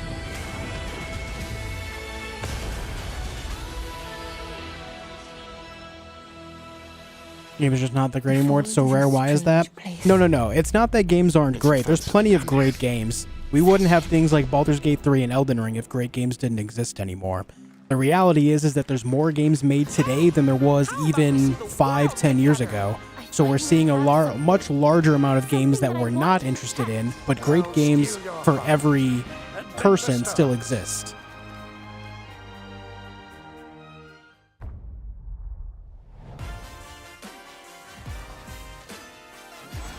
It's just a matter of what you're interested in and what catches your eye.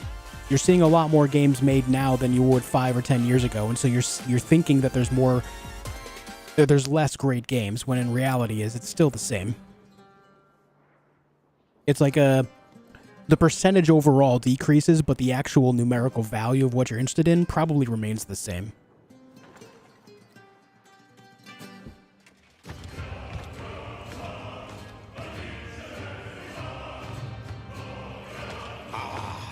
Delusion taken form walks into my great hall.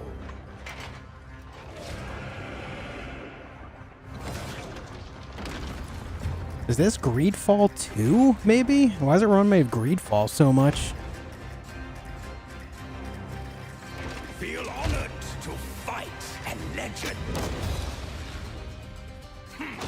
Or is it that Souls-like Inatria? Maybe it's Inatria? On guard.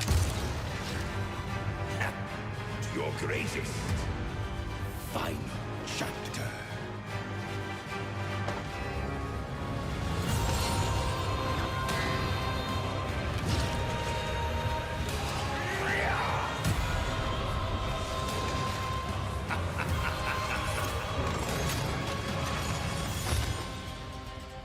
Italian Elden Ring. Oh, is it the Italian Souls game, Inatria?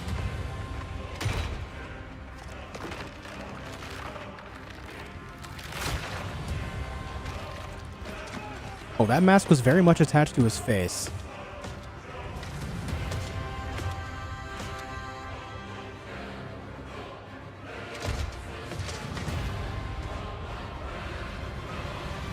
There is but one certainty in the cosmos.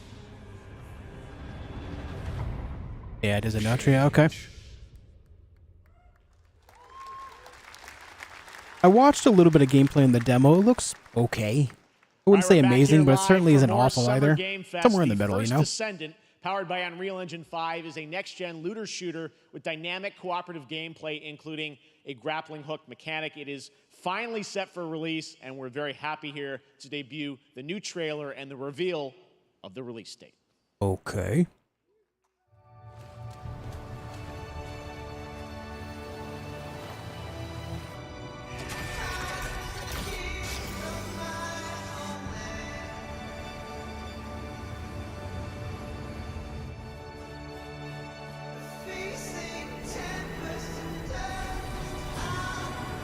I love the sci-fi vibe.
Some actual gameplay would be good. I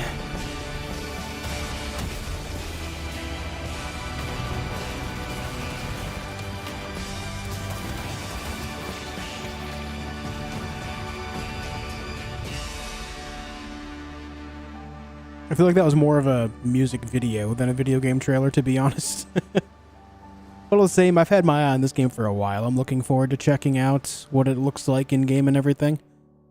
July 2nd. Holy shit, that's really soon. That's less than a month away. That looks awesome. The First Descendant will be available across PlayStation, Xbox, and Steam. Wishlisted now and prepare for the release on July 2nd. And now, please welcome two developers whose hit indie game, Among Us, took the world by storm in a couple of game awards. From Inner Sloth, here are Victoria Tran and Forrest Willard.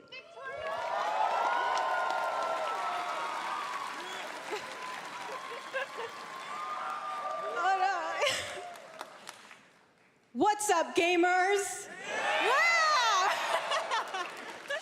Can you believe they just let us be on this stage? Like, no chaperones. Like, I know. Can we announce something totally fake? Do you like think they'll let us do that? No, there's been nothing Elden Ring related on this yet, Sergio.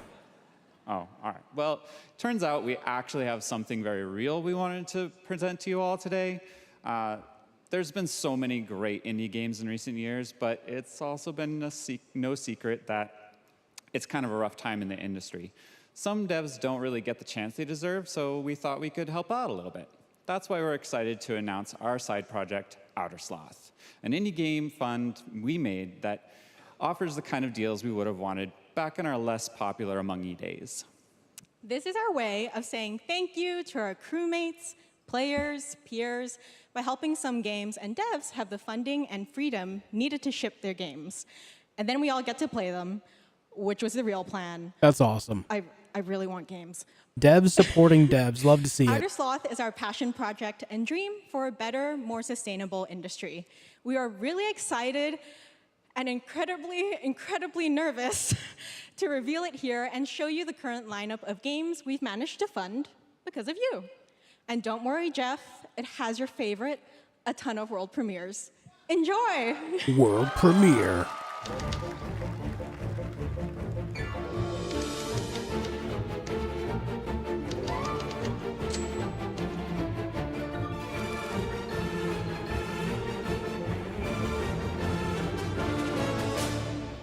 Hi, I'm Ian from Shapeshot, and you may already be playing our first game, Mars First Logistics.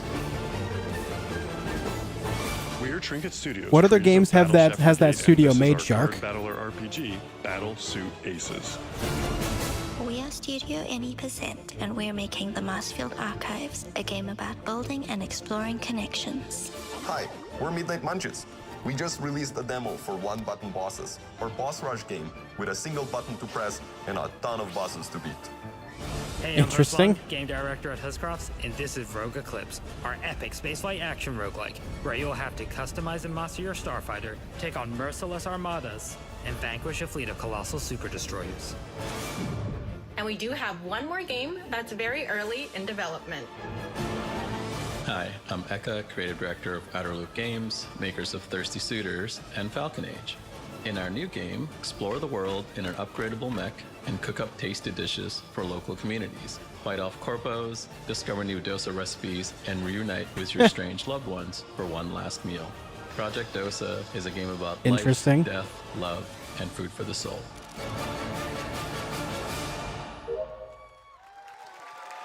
That's cool, though. The whole Outer Sloth thing, that's pretty cool. Thanks, Victoria and Forrest. Those all look fantastic, and I cannot wait to play them. But all of those amazing indie games aren't the only thing coming out of Inner Sloth. Did you know that there's going to be an Among Us TV show? Sounds like you did. Yes, there's going to be an Among Us TV show. Check out this sneak peek. Creativity is dying? After what you just saw, that's your statement? Not at all, dude. Those are all unique takes on different games.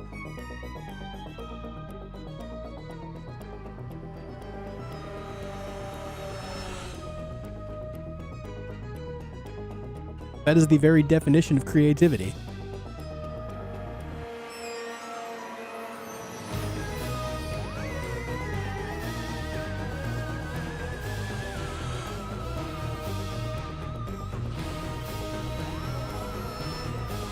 The Last Starfighter? Oh, man.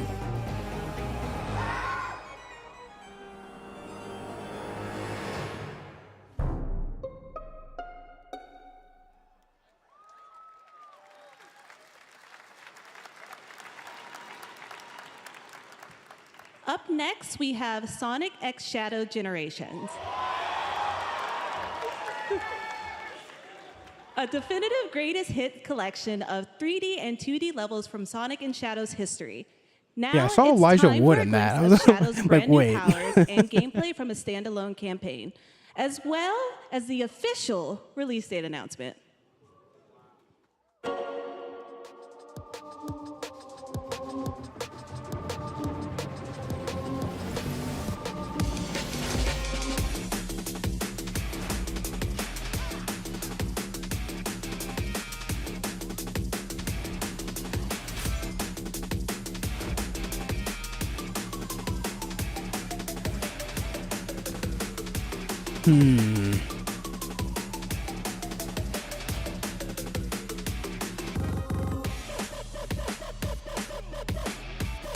Holy wubs, dude. Gotta go fast.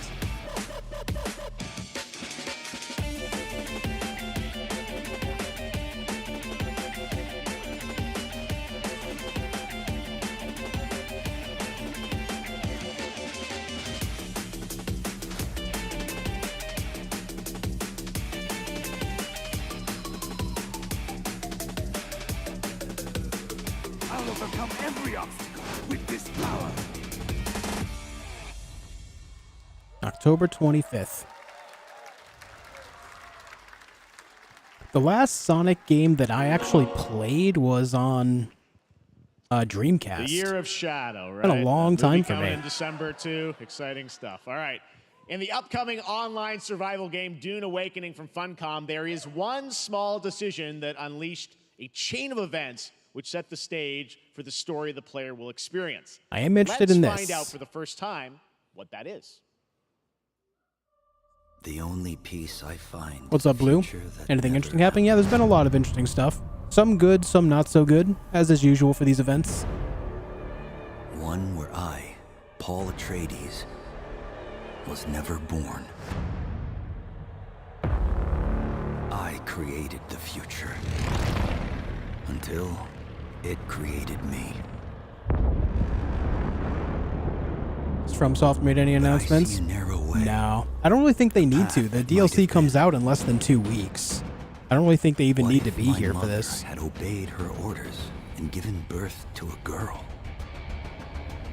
Everything would change. Dr. Yue exposed before his betrayal. A world where my father lives. Interesting. House Atreides surviving the Battle of Arrakeen. Sardaukar deployed to protect the spice melange. A war of assassins spreading across the planet. Miyazaki is there. Is that actually confirmed, or is that just perpetuating more rumor, though? I haven't seen any actual confirmation on that. No, Muad'Dib. No, Lizan. I didn't actually see him there. Is he actually there? Kwisatz Haderach. All of my visions lead to horror. Yes, this is alternate Except for timeline this Dune one. game. Yep. This one leads to you. Recycling movie story. This is a story that goes way back to a book, and it's an alternate universe thing. Come on, man. Not everything needs a negative twist, buddy. Relax. More Dune Awakening coming at Gamescom O&L in August. Now it is time to see the announcement of another new game from a brand new development studio.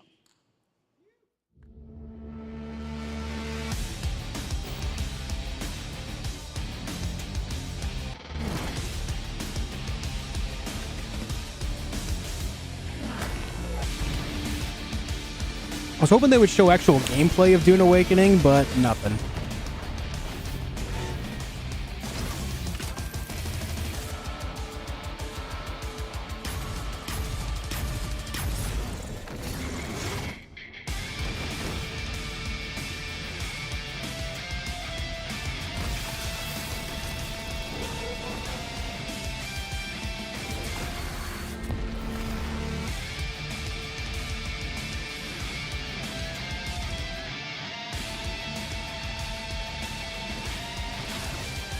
This reminds me of Robotech.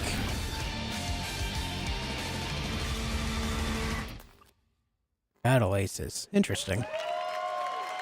To tell us more about Battle Aces and show you the gameplay, Yes, here's David thank you. Camp Gameplay. from Uncapped Games. Thanks, Jeff. So Battle Aces is the RTS game for everyone. Oh, it's an For RTS. players that are brand new to RTS as well as RTS veterans. We really want to bring the core fun of RTS to everybody, kind of like how games such as World of Warcraft did for MMOs or Hearthstone did for card games. So Battle Aces is an action-packed army versus army game that has a high emphasis on the strategy. We want to bring this type of very specific RTS fun to players in two major ways. First, we want to amplify both the in and out of game strategizing through unit decks. And what makes unit decks very cool is not only will players be able to define the exact way that they wish to play, but also players will be able to experience an endless possibility of strategies. Second, we want to eliminate the tedious clicks required to play an RTS as much as possible so that players playing this game are experiencing only the fun parts of playing an RTS game. So, if you want to learn more about Battle Aces, or if you want to sign up for our beta test, I'm not noticing a whole lot of micro going on there, so I don't know. Like, they make it look like it could be more just kind of like stagnant, throw your army in there, but you know damn well once a competent player gets in there, there's going to be all sorts of kiting and micromanaging like crazy. The exciting new destination for a game that shadow dropped at the Game Awards last year, the finals, with its unparalleled destruction wrapped in the world's most deadly game show. Now, yeah, it was like army ants. Just throw them in there. We're unveiling where contestants will be going in the all-new season starting next week on June 13th. Sharpen your katanas and welcome to Season 3 of the finals. We know very well that's not how RTSs are generally played, though, so once, you know, the regular player gets their hands on it, we'll see what it's really like.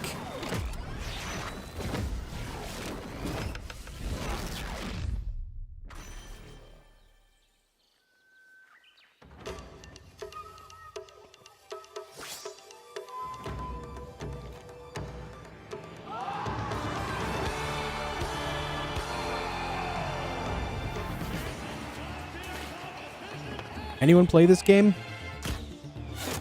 It was really popular for like a month, and then it just kind of fell off. I don't know if it's just like they haven't been like very outspoken, if it's still popular or what. I have no idea.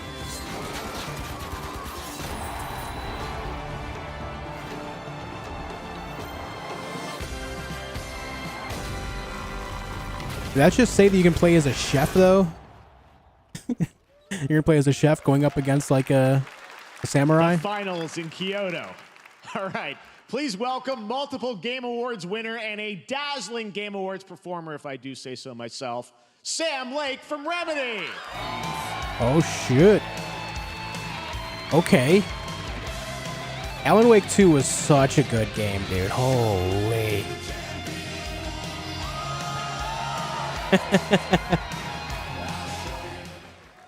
I think that's enough. Thank you. Hi. You see, this is now the only way they let me come on stage to tell you something exciting news about Alan Wake 2. Many of you have been posting your Remedy game collection pictures on your shelves with Alan Wake 2 so far digital only, sadly missing. Well, we are excited to announce physical deluxe editions and physical collector's editions for Alan Wake 2 coming this fall. You can lock in your copy starting tomorrow. Next, we promised you some expansion content for Alan Wake 2, right? I'm thrilled to introduce you all to Night Springs. It contains 3 episodes with 3 familiar, fan-favorite, playable characters in mysterious, terrifying, and quirky what-if scenarios. It was a chance for us to really go out there, as if we already didn't. Night Springs will be playable now in less than 24 hours. Oh, that's cool. Tomorrow. Thank you. Now, with this world premiere, I invite you to step into Night Springs. Night Springs, a special place. On the menu, I'm not sure yet. I really like the game, but I'm always standoffish about expansions. Different every time we set upon the road that leads us there, and yet always familiar to us. In Night Springs. I love the game. We'll see what happens. I'm in danger. Okay, the waitress. One fan. You're the only one who can save me. And I will come back for you, my love. And cut. Sean, I'm really happy. This is gonna get strange. Hey! I was the only What one the? who could save the writer and the very soul of literature. What the? Jesse? Something was different. Yeah, it's Jesse, dude. What? I have a shotgun. Well, I gotta... Wait, that's a real shotgun? Who can ever truly know how deep the rabbit hole goes in Night Springs? Interesting. Interesting. I was hoping to see something like for Control 2, I'll be honest. I was really hoping he would say something about Control 2. But still. Alan Wake was a fantastic game.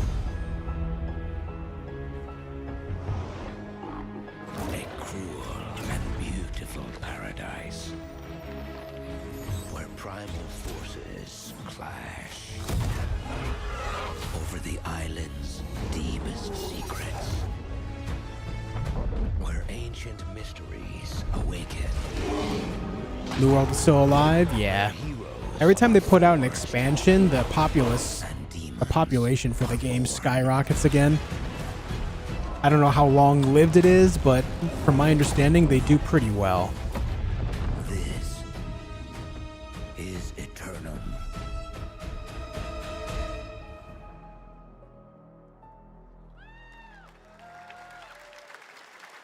Okay. That's right. New World Eternum will launch on PS5, Xbox Series X and S, and PC on October 15th. And now you can play the game. Man, I remember Algernon. I was playing Valheim. Everyone thought it was New World for some reason. Well, if you're watching SGF on TikTok Live right now, you can comment HSR in the chat to claim a special in-game bundle for Honkai Star Rail. Yeah, kind of, Shark. It's like that crossover of entering like the Industrial Revolution era of things. It kind of, it can be a turnoff. Just yeah. concluded its version 2.3 special program a few hours ago. But there's more. A sneak peek at the upcoming expedition featuring a beloved character who is clearly ready for the forthcoming journey with her brand new look. Boyoverse. Is it a gacha game? People choose to sleep. It's because they're afraid to wake up from the dream. You see, everything is possible in this land of dreams.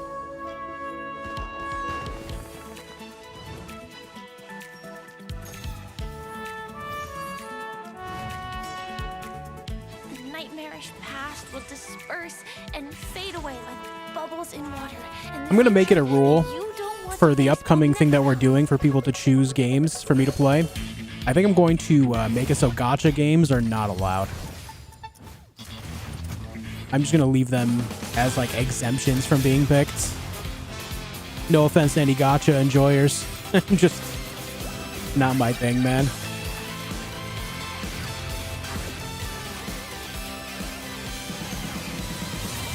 No gacha games for this guy. I can't do it. I can't stomach it. Why do people choose to slumber? Because in the end, we will from our dreams. What are gacha games? They're essentially highly monetized games with this style that are meant to appeal to certain people based on flashy fighting styles and sexualization.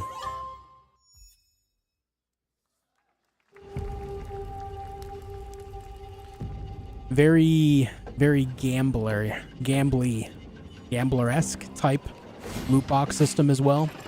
Can't do it. Oh, Dark and Darker.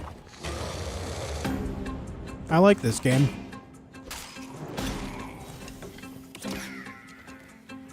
Dungeon Crawler Extraction. Pretty good game right here.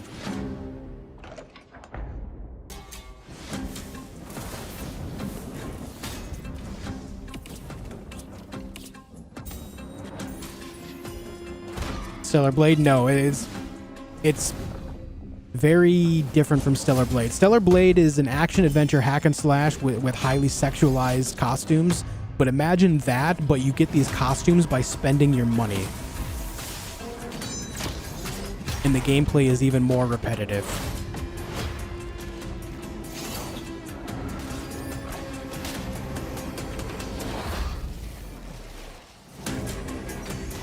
Quick call, dudes are spending $3K in 1 year on microtransactions. Yeah, I don't blame you for quitting.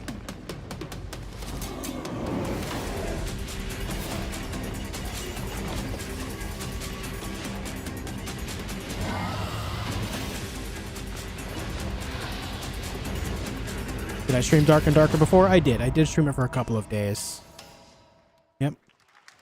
Oh, wait, it's going back on Steam. That's actually really nice. There you have it, the unforgiving fantasy Wow. FPS dungeon PvP. That's huge, actually. Adventure Dark and Darker is now live on both Steam and Epic Games Store today. Wow. Played this weekend. All right. Lots of That's fans are actually joining nice. us here in person at the YouTube Theater, and we thank you for that. And ahead of the show, 4 lucky fans were upgraded to our VIP section thanks to the Discover Orange Ticket upgrade. With Discover, you don't have to be a VIP to be treated like one. Wow. All right, now here's the announcement of the release date for Capcom's upcoming Kunitsugami Path of the Goddess. John Wick tomorrow? No, I'm in the middle of an Elden Ring playthrough, and then the next day is the Xbox press event. And then I have a couple other things that a couple other characters that I want to make for Elden Ring before the expansion comes out.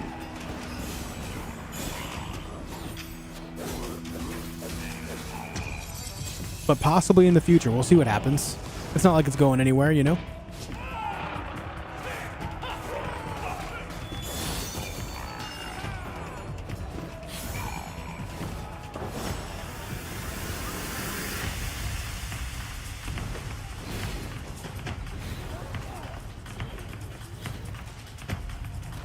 You know, it is Capcom that's making this, and of course it looks like a different type of Monster Hunter.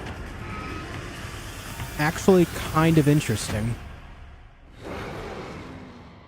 July 19th. Kunitsugami. That's it. That interests me. We'll see. July 19th.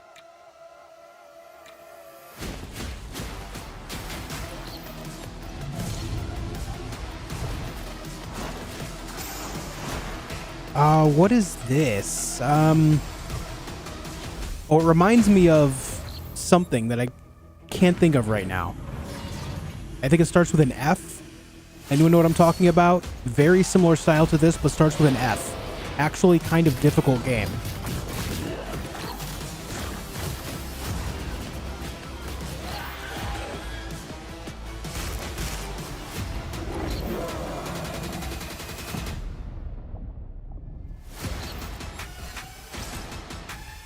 Fury. Yes, Fury. That's it. F-U-R-I. Hyperlight. Okay, isn't that the same people? That might be the same dev, actually. Zelda. Fortnite? No, dude. No.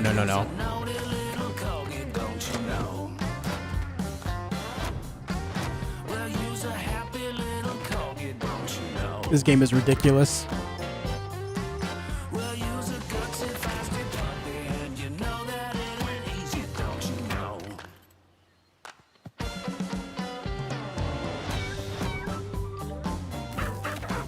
Well, you's a cutie little corgi, don't you know?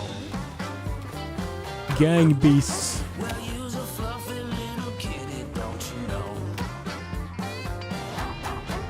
Well, you's a crazy party animal, don't you know?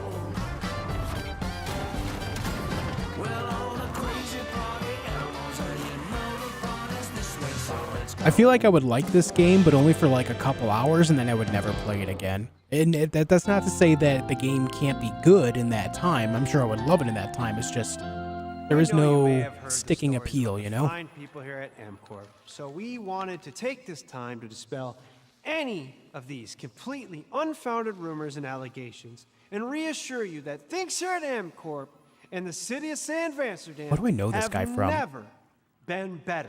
Things are going great here. We have absolutely nothing to hide from the citizens. Everybody here at MCorp loves this town. We think this town rules. Why would we hurt a town that rules? I can't stop thinking about how you're saying we're selling the city for scraps. That makes me sick.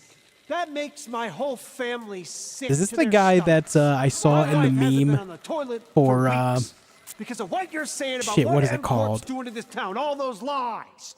Everyone at MCorp Starship? is really Is it good. Starship? Stop crying, all right? This is business. I didn't do Look fucking around, pal. shit. This is how businesses are Is that the run. guy? Now, you should have known that when you were hired on, okay? Jack, tissues. Come on, pal. Ah! Yeah, I think that's the guy, actually. I didn't do That's not about fucking this. shit. That's a father and son. That's actually a home issue. We love it here at MCorp, and we are not going anywhere. We'll be here a long time. Yeah, that's him? I thought so. Yo, I love the VHS effect there.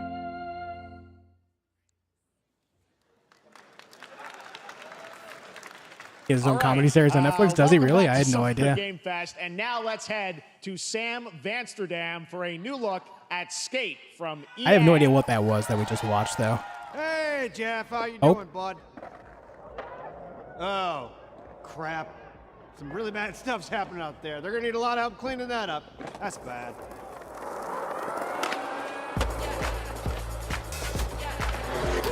Oh. Wait, that's Skates? All of that's for Skates? I'm actually pretty excited for this game, guys. If you played the original Skate games, they were actually really good.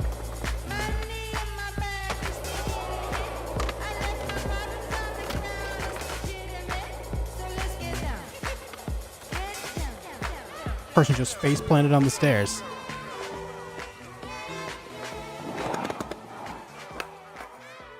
Console playtesting coming this fall. Nice. Very exciting that people will finally be able to play Skate on console in the near future. Our next world premiere is an indie sensation from Japan that is adorable, deadly, and It has its over up and down 25 so far million this show, players Kitsune. worldwide. Thanks for joining us. That's right, I'm talking about Palworld. I mean, just look at the giant depresso. Cheer up, buddy. It's Summer Game Fest. Now, here is the first major update announcement. A whole new island is coming. I still haven't played this, guys. I've heard a lot of great things, but I still have not played it.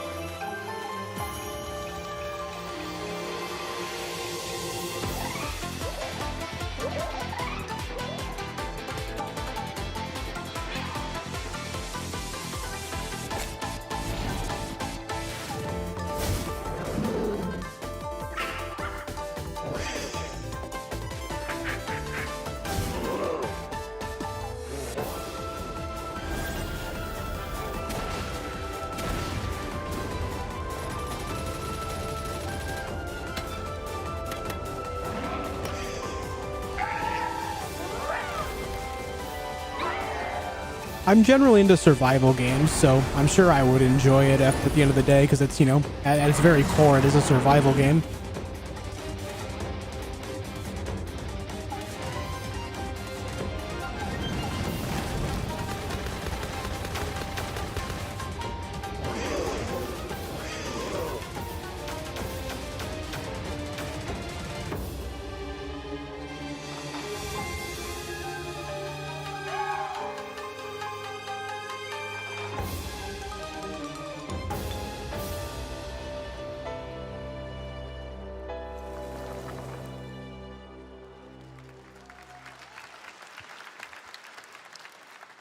That was high on the Steam charts. Congrats to Palworld on the new update. Next up, we've got a big announcement from Valorant. Here's Andy Ho and Anar Gilfison from the Valorant dev team. Guys. Thanks, Jeff. Hey, I like this everyone. game when it first Since came out, but 2020, we have like been any fortunate to tactical serve shooter, I players fall in off their them pretty pursuit fast these days. Of what we call the Valorant moment. The big plays and clutches you make while all eyes are on you. Millions of players all over the world have earned their own Valorant moments on PC. And today, the stage is set to welcome a whole new group of players. Let's take a look. Is it only me or the very few interesting games? No, that's completely normal. The entire purpose of these events isn't to have every single game appeal to every single person. That's just not physically possible. The majority of gamers generally stick between 1 to like 3 or 4 genres of games that they give any care about whatsoever.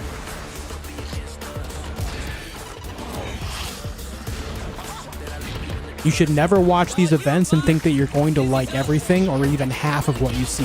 If you like more than half of what you see, that's completely extraordinary.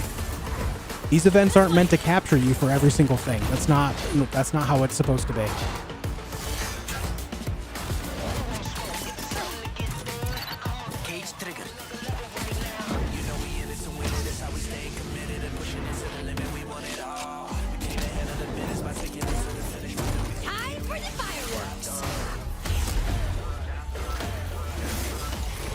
That's always been the more common theme, Ivan. It realistically wasn't until like the PS3 and Xbox 360 era that a lot of games started taking a more real-life approach to a lot of graphics in a lot of ways. And there's still plenty of games that do. But games in general have always been a little bit more on the illustrated side. Right? 2 or 3 games all the average person has time for? Exactly.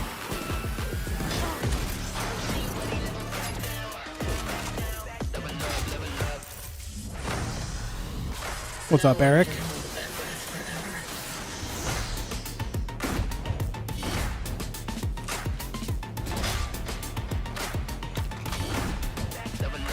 We played Spider-Man on PlayStation. I've played the one that came out, and I want to say 2017 or 2018, but not the more recent one. That was Valorant's core tactical gameplay.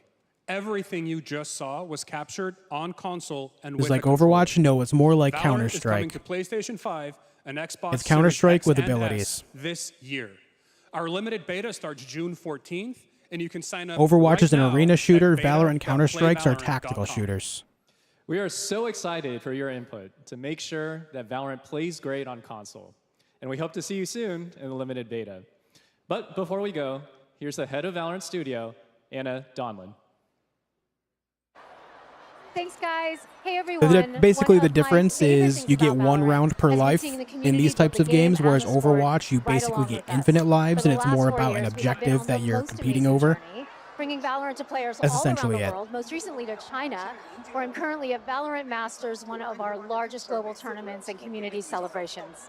Seeing the community evolve as new players bring their passion and expression to Valorant has been the biggest joy of the ride so far. Doesn't Riot download And a now crypto we are miner on your ready and PC? so Not excited to my to welcome a whole new knowledge. group of players I think onto new people take the platforms. idea of their We hope you'll join us, anti-cheats and we and blow can't it wait out of to see where you proportion, take us I think. But as far as a crypto miner, I've never heard of that before. But for all I know, maybe. I haven't played any of their games in years now, so I'm kind of out of the loop.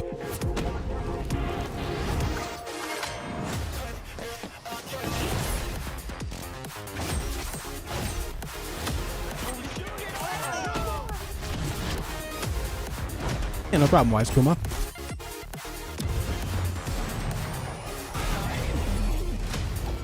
So we just friends, I take no offense. Wanna know what's next? I can't like that, kinda depends. And if you say it one more time for me, I know you love me best. I love you too. Why don't we play it again? Why don't we play it again? Why don't we play it again? Why don't we play it again? Why don't we play it again? Why don't we play it again? Got it! Demon 1 shuts it down!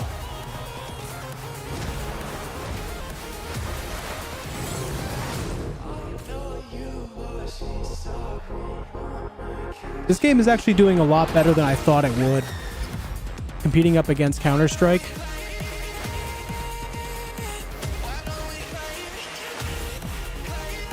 It's surprisingly much more popular than I thought it would be. Hey, Eunice, thank you for 20 months of membership, man. How are you, bro? I'm doing okay, man. How are you? Exciting to have Riot on console with Valorant. Thanks to the team at Riot for sharing that with us here at SGF. Curious to see how it does on Our console next now. announcement is a big deal Apex from still our a thing? friends Oh at yeah. DoorDash. Apex is 5 still weeks of insanely deals popular with too. Summer of Dash Pass. It's Sign up very for Dash commonly Pass in the now top 10 for games $0 played on delivery Steam. fees and get 50% off your next DoorDash order. Now, here in the audience, we've got a guy who is normally co-streaming our shows, Yang Ya, who is also an amazing voice actor, who's been in countless games such as Like a Dragon and God of War Ragnarok. Well, next week, Yang is going to be voicing a character in a movie, Inside Out 2, where he plays a fictional video game character, Lance Slashblade. And we've got your exclusive first look. Check this out. Welcome to your eternal fate. Lance Slashblade? But he's Eric, thank you for 22 months of membership, man. Much love to the best community on YouTube. Hey, much love, dude. Thank you so much. Crush on him. I never saw the appeal. I long to be a hero, but darkness haunts my past. I'm in 100%. We were all banished here, deemed unfit. Yeah, that's cool, Elgernon. Worthless. Don't you dare say that. You do not deserve to be thrown away. 1 second, Lance. Don't you remember his power move? I'm coming for you, Riley! Oh, yeah? Watch this! Come on! No one is totally worthless. But I am a warrior cursed with a feeble attack. Then you must make your curse your gift. Shield yourself, my friends, for I shall set you all free!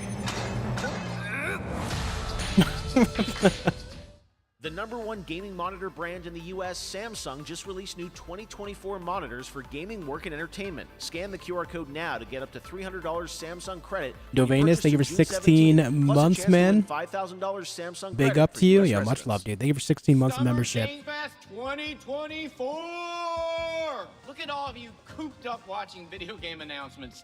And yes, Chicken does look a lot like Ken Jeong. And today, Chicken is excited to share a new game that Chicken and Chicken's buddies are in called Squad Busters. You fight monsters, collect lots of shiny things, and Chicken has a big role. That's all that matters. And here is our big ad. Squad up. I mean, cock-a-doodle-doo! Cock-a-doodle-doo! What's going on? Who are you? Look at your phone. I'm the chicken. We're here to make your life more fun. I'm fine. I drink right out of the carton. I don't think you know the definition of fun. Come on, get up. I am butt naked from the waist down, so... Get out of the f***ing bed, dude. Get out of the bed. All right. Tell me about yourself. I think I'm an excellent candidate for the job because...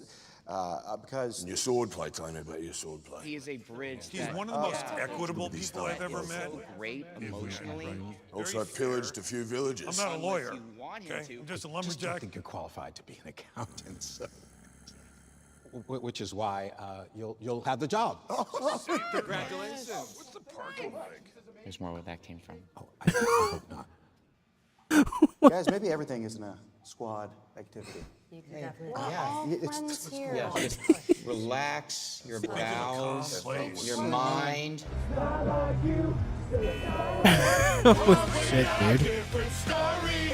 This time I'm mistaken. For handing you a hardware breaking. I've been wrong. I've been down. Hey, look at these clowns. You call this a squat?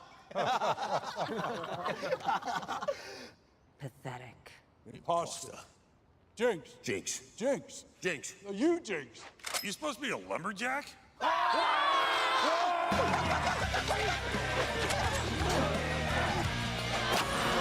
Hey, you wouldn't happen to want to go chop some trees, would you? I'd be delighted.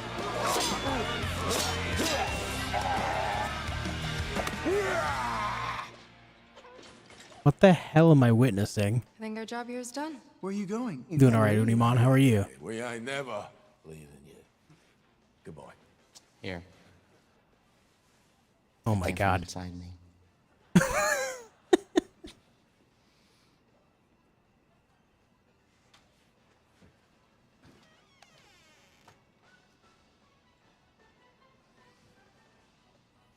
Do you want me to shut the door or?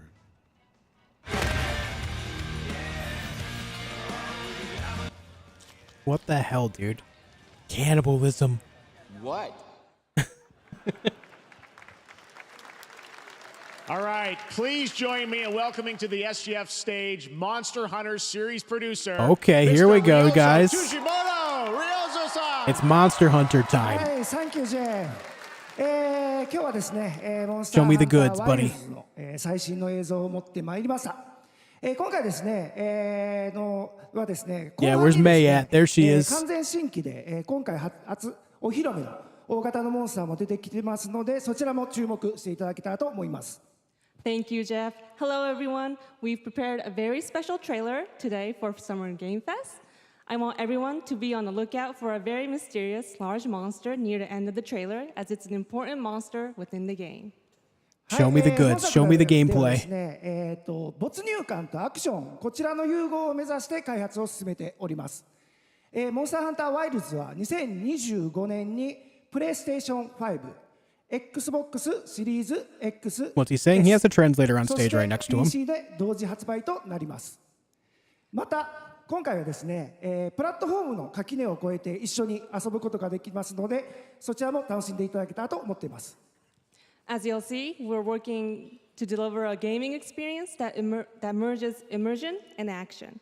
I hope players look forward to playing with their friends across different platforms when the game launches simultaneously in 2025 on PlayStation 5, Xbox Series X and S, and PC. はい、最後になりますが、8月に行われるゲームズコンのオープニングナイトライブ、こちらの方でも新しい映像を持っていきますので、皆さん楽しみにしていただけたらと思っております。またですね、ゲームズコンではですね、初のプレイヤブルのできるような形で出展も考えておりますので、そちらもぜひ楽しみにしていただけたらと思っています。 Lastly, there will be a new trailer for Monster Hunter Wilds at Opening Night Live at Gamescom in August. And our first public hands-on playable demo of Monster Hunter Wilds will also debut at Gamescom. Thank you. Much love, PH.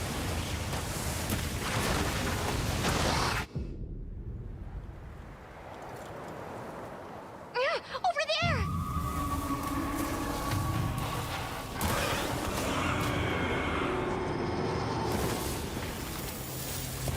Why are you here? You can't do this alone! We need to shake them off. Follow me. Yeah. Here it comes. Ooh, right. Gameplay. Here we go. Watch out for that glove. It's called a glop? Or is that just what came out of his mouth? Cover me. You got it. Be careful. Be ready.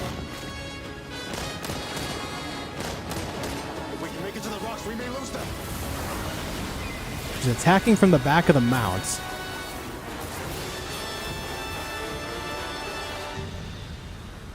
I think that mount is now gone.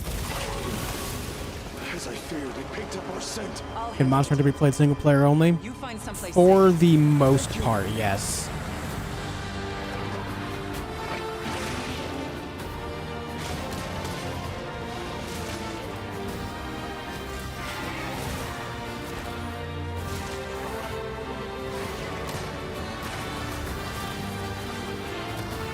There are certain things that can be extremely difficult to do solo, but from my understanding, it is all solo capable.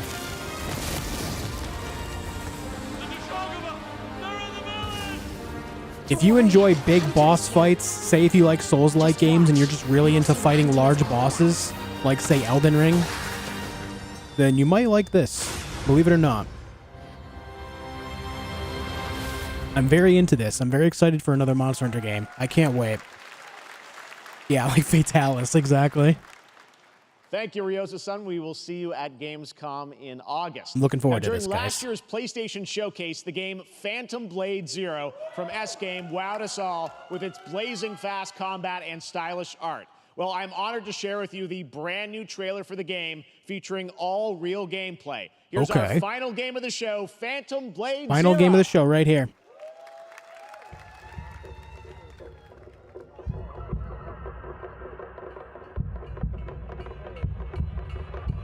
I remember seeing the first trailer for this, and I was standoffish about it because it didn't really make sense in a gameplay format. It just looked like it didn't seem possible for the things that were showing at the time.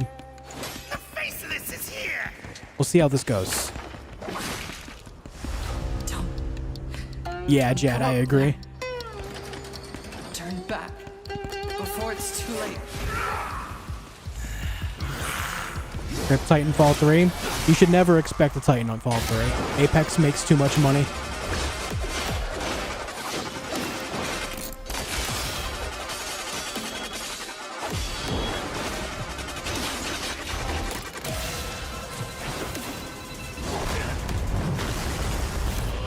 Yeah, game looks sick.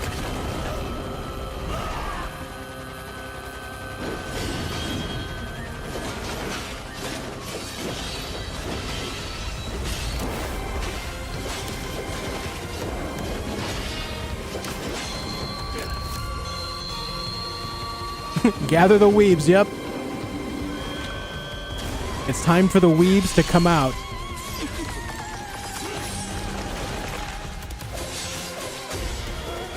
Jade Dancer.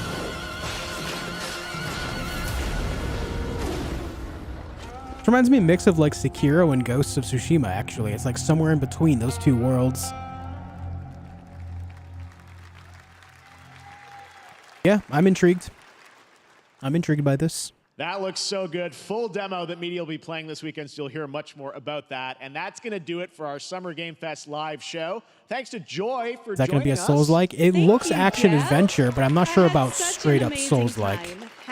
I didn't see anything that would really signal that. Thanks, Joy. And we have so much more, so stay tuned, because Day of the Devs is coming up live right now on the stream, featuring an hour of indie game reveals, including the next game from Cappy, and that's followed by Devolver Direct. Now, keep checking SummerGameFest.com for other event streams this weekend, All right. and we'll see you again live. I wouldn't say this that was a bad August show by any 20th means. Journey There were some ups and downs, Gamescom but opening night I liked a good live. bit of what I Thanks for saw. watching, everyone. Remember, Day of the Devs starts right now. I'm going to watch the indie? No, I got to go. I got some things to take care of tonight. I got a lot of work to do on this documents. And, of course, I got some housework I got to take care of as well that I'm kind of behind on. Yeah, the Power Rangers reveal was sick. Overall, I enjoyed the show. Overall, I enjoyed it. What were your guys' favorite games that you saw? I definitely liked the last one there. I liked Monster Hunter Wilds. I liked the Power Rangers reveal. I think the Alan Wake 2 expansion content was cool, especially when they showed Jesse from Control. Holy kill my eardrums, dude. What the hell?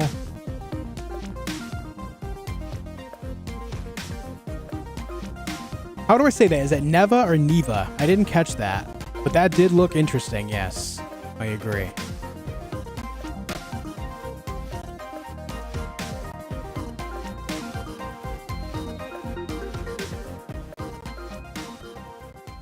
Oh yeah, the Deer and the Boy. Yeah, Deer and Boy. That one looks like it's going to evoke a lot of emotion. The mountain climbing one? I've never really been into mountain climbing stuff, but I can see the appeal. Oh yes, the very first game they showed, Lego Horizon Adventure, that looked good too. Hey, right on, Messer. I'm about to end the stream here in just a few minutes, but you can go back and watch what we watched earlier. A lot of cool stuff. Inatria, that game looks all right. We'll see what it's like on full release. But yeah, thank you guys for tuning in for this, hanging out with me today. I will be back again tomorrow at 3 p.m. Eastern Time to continue our Elden Ring playthrough, and then I'll be back again on Sunday to watch the Xbox press conference, which I do believe is about 2 hours long as well, just like this one today, which means even more video games to watch. Now, Xbox's press conference is going to have some more stuff. Well, we might see some stuff like we saw here today repeated, But the big thing is they're likely going to show off even more things like potentially Dragon Age, as well as possibly Stalker 2.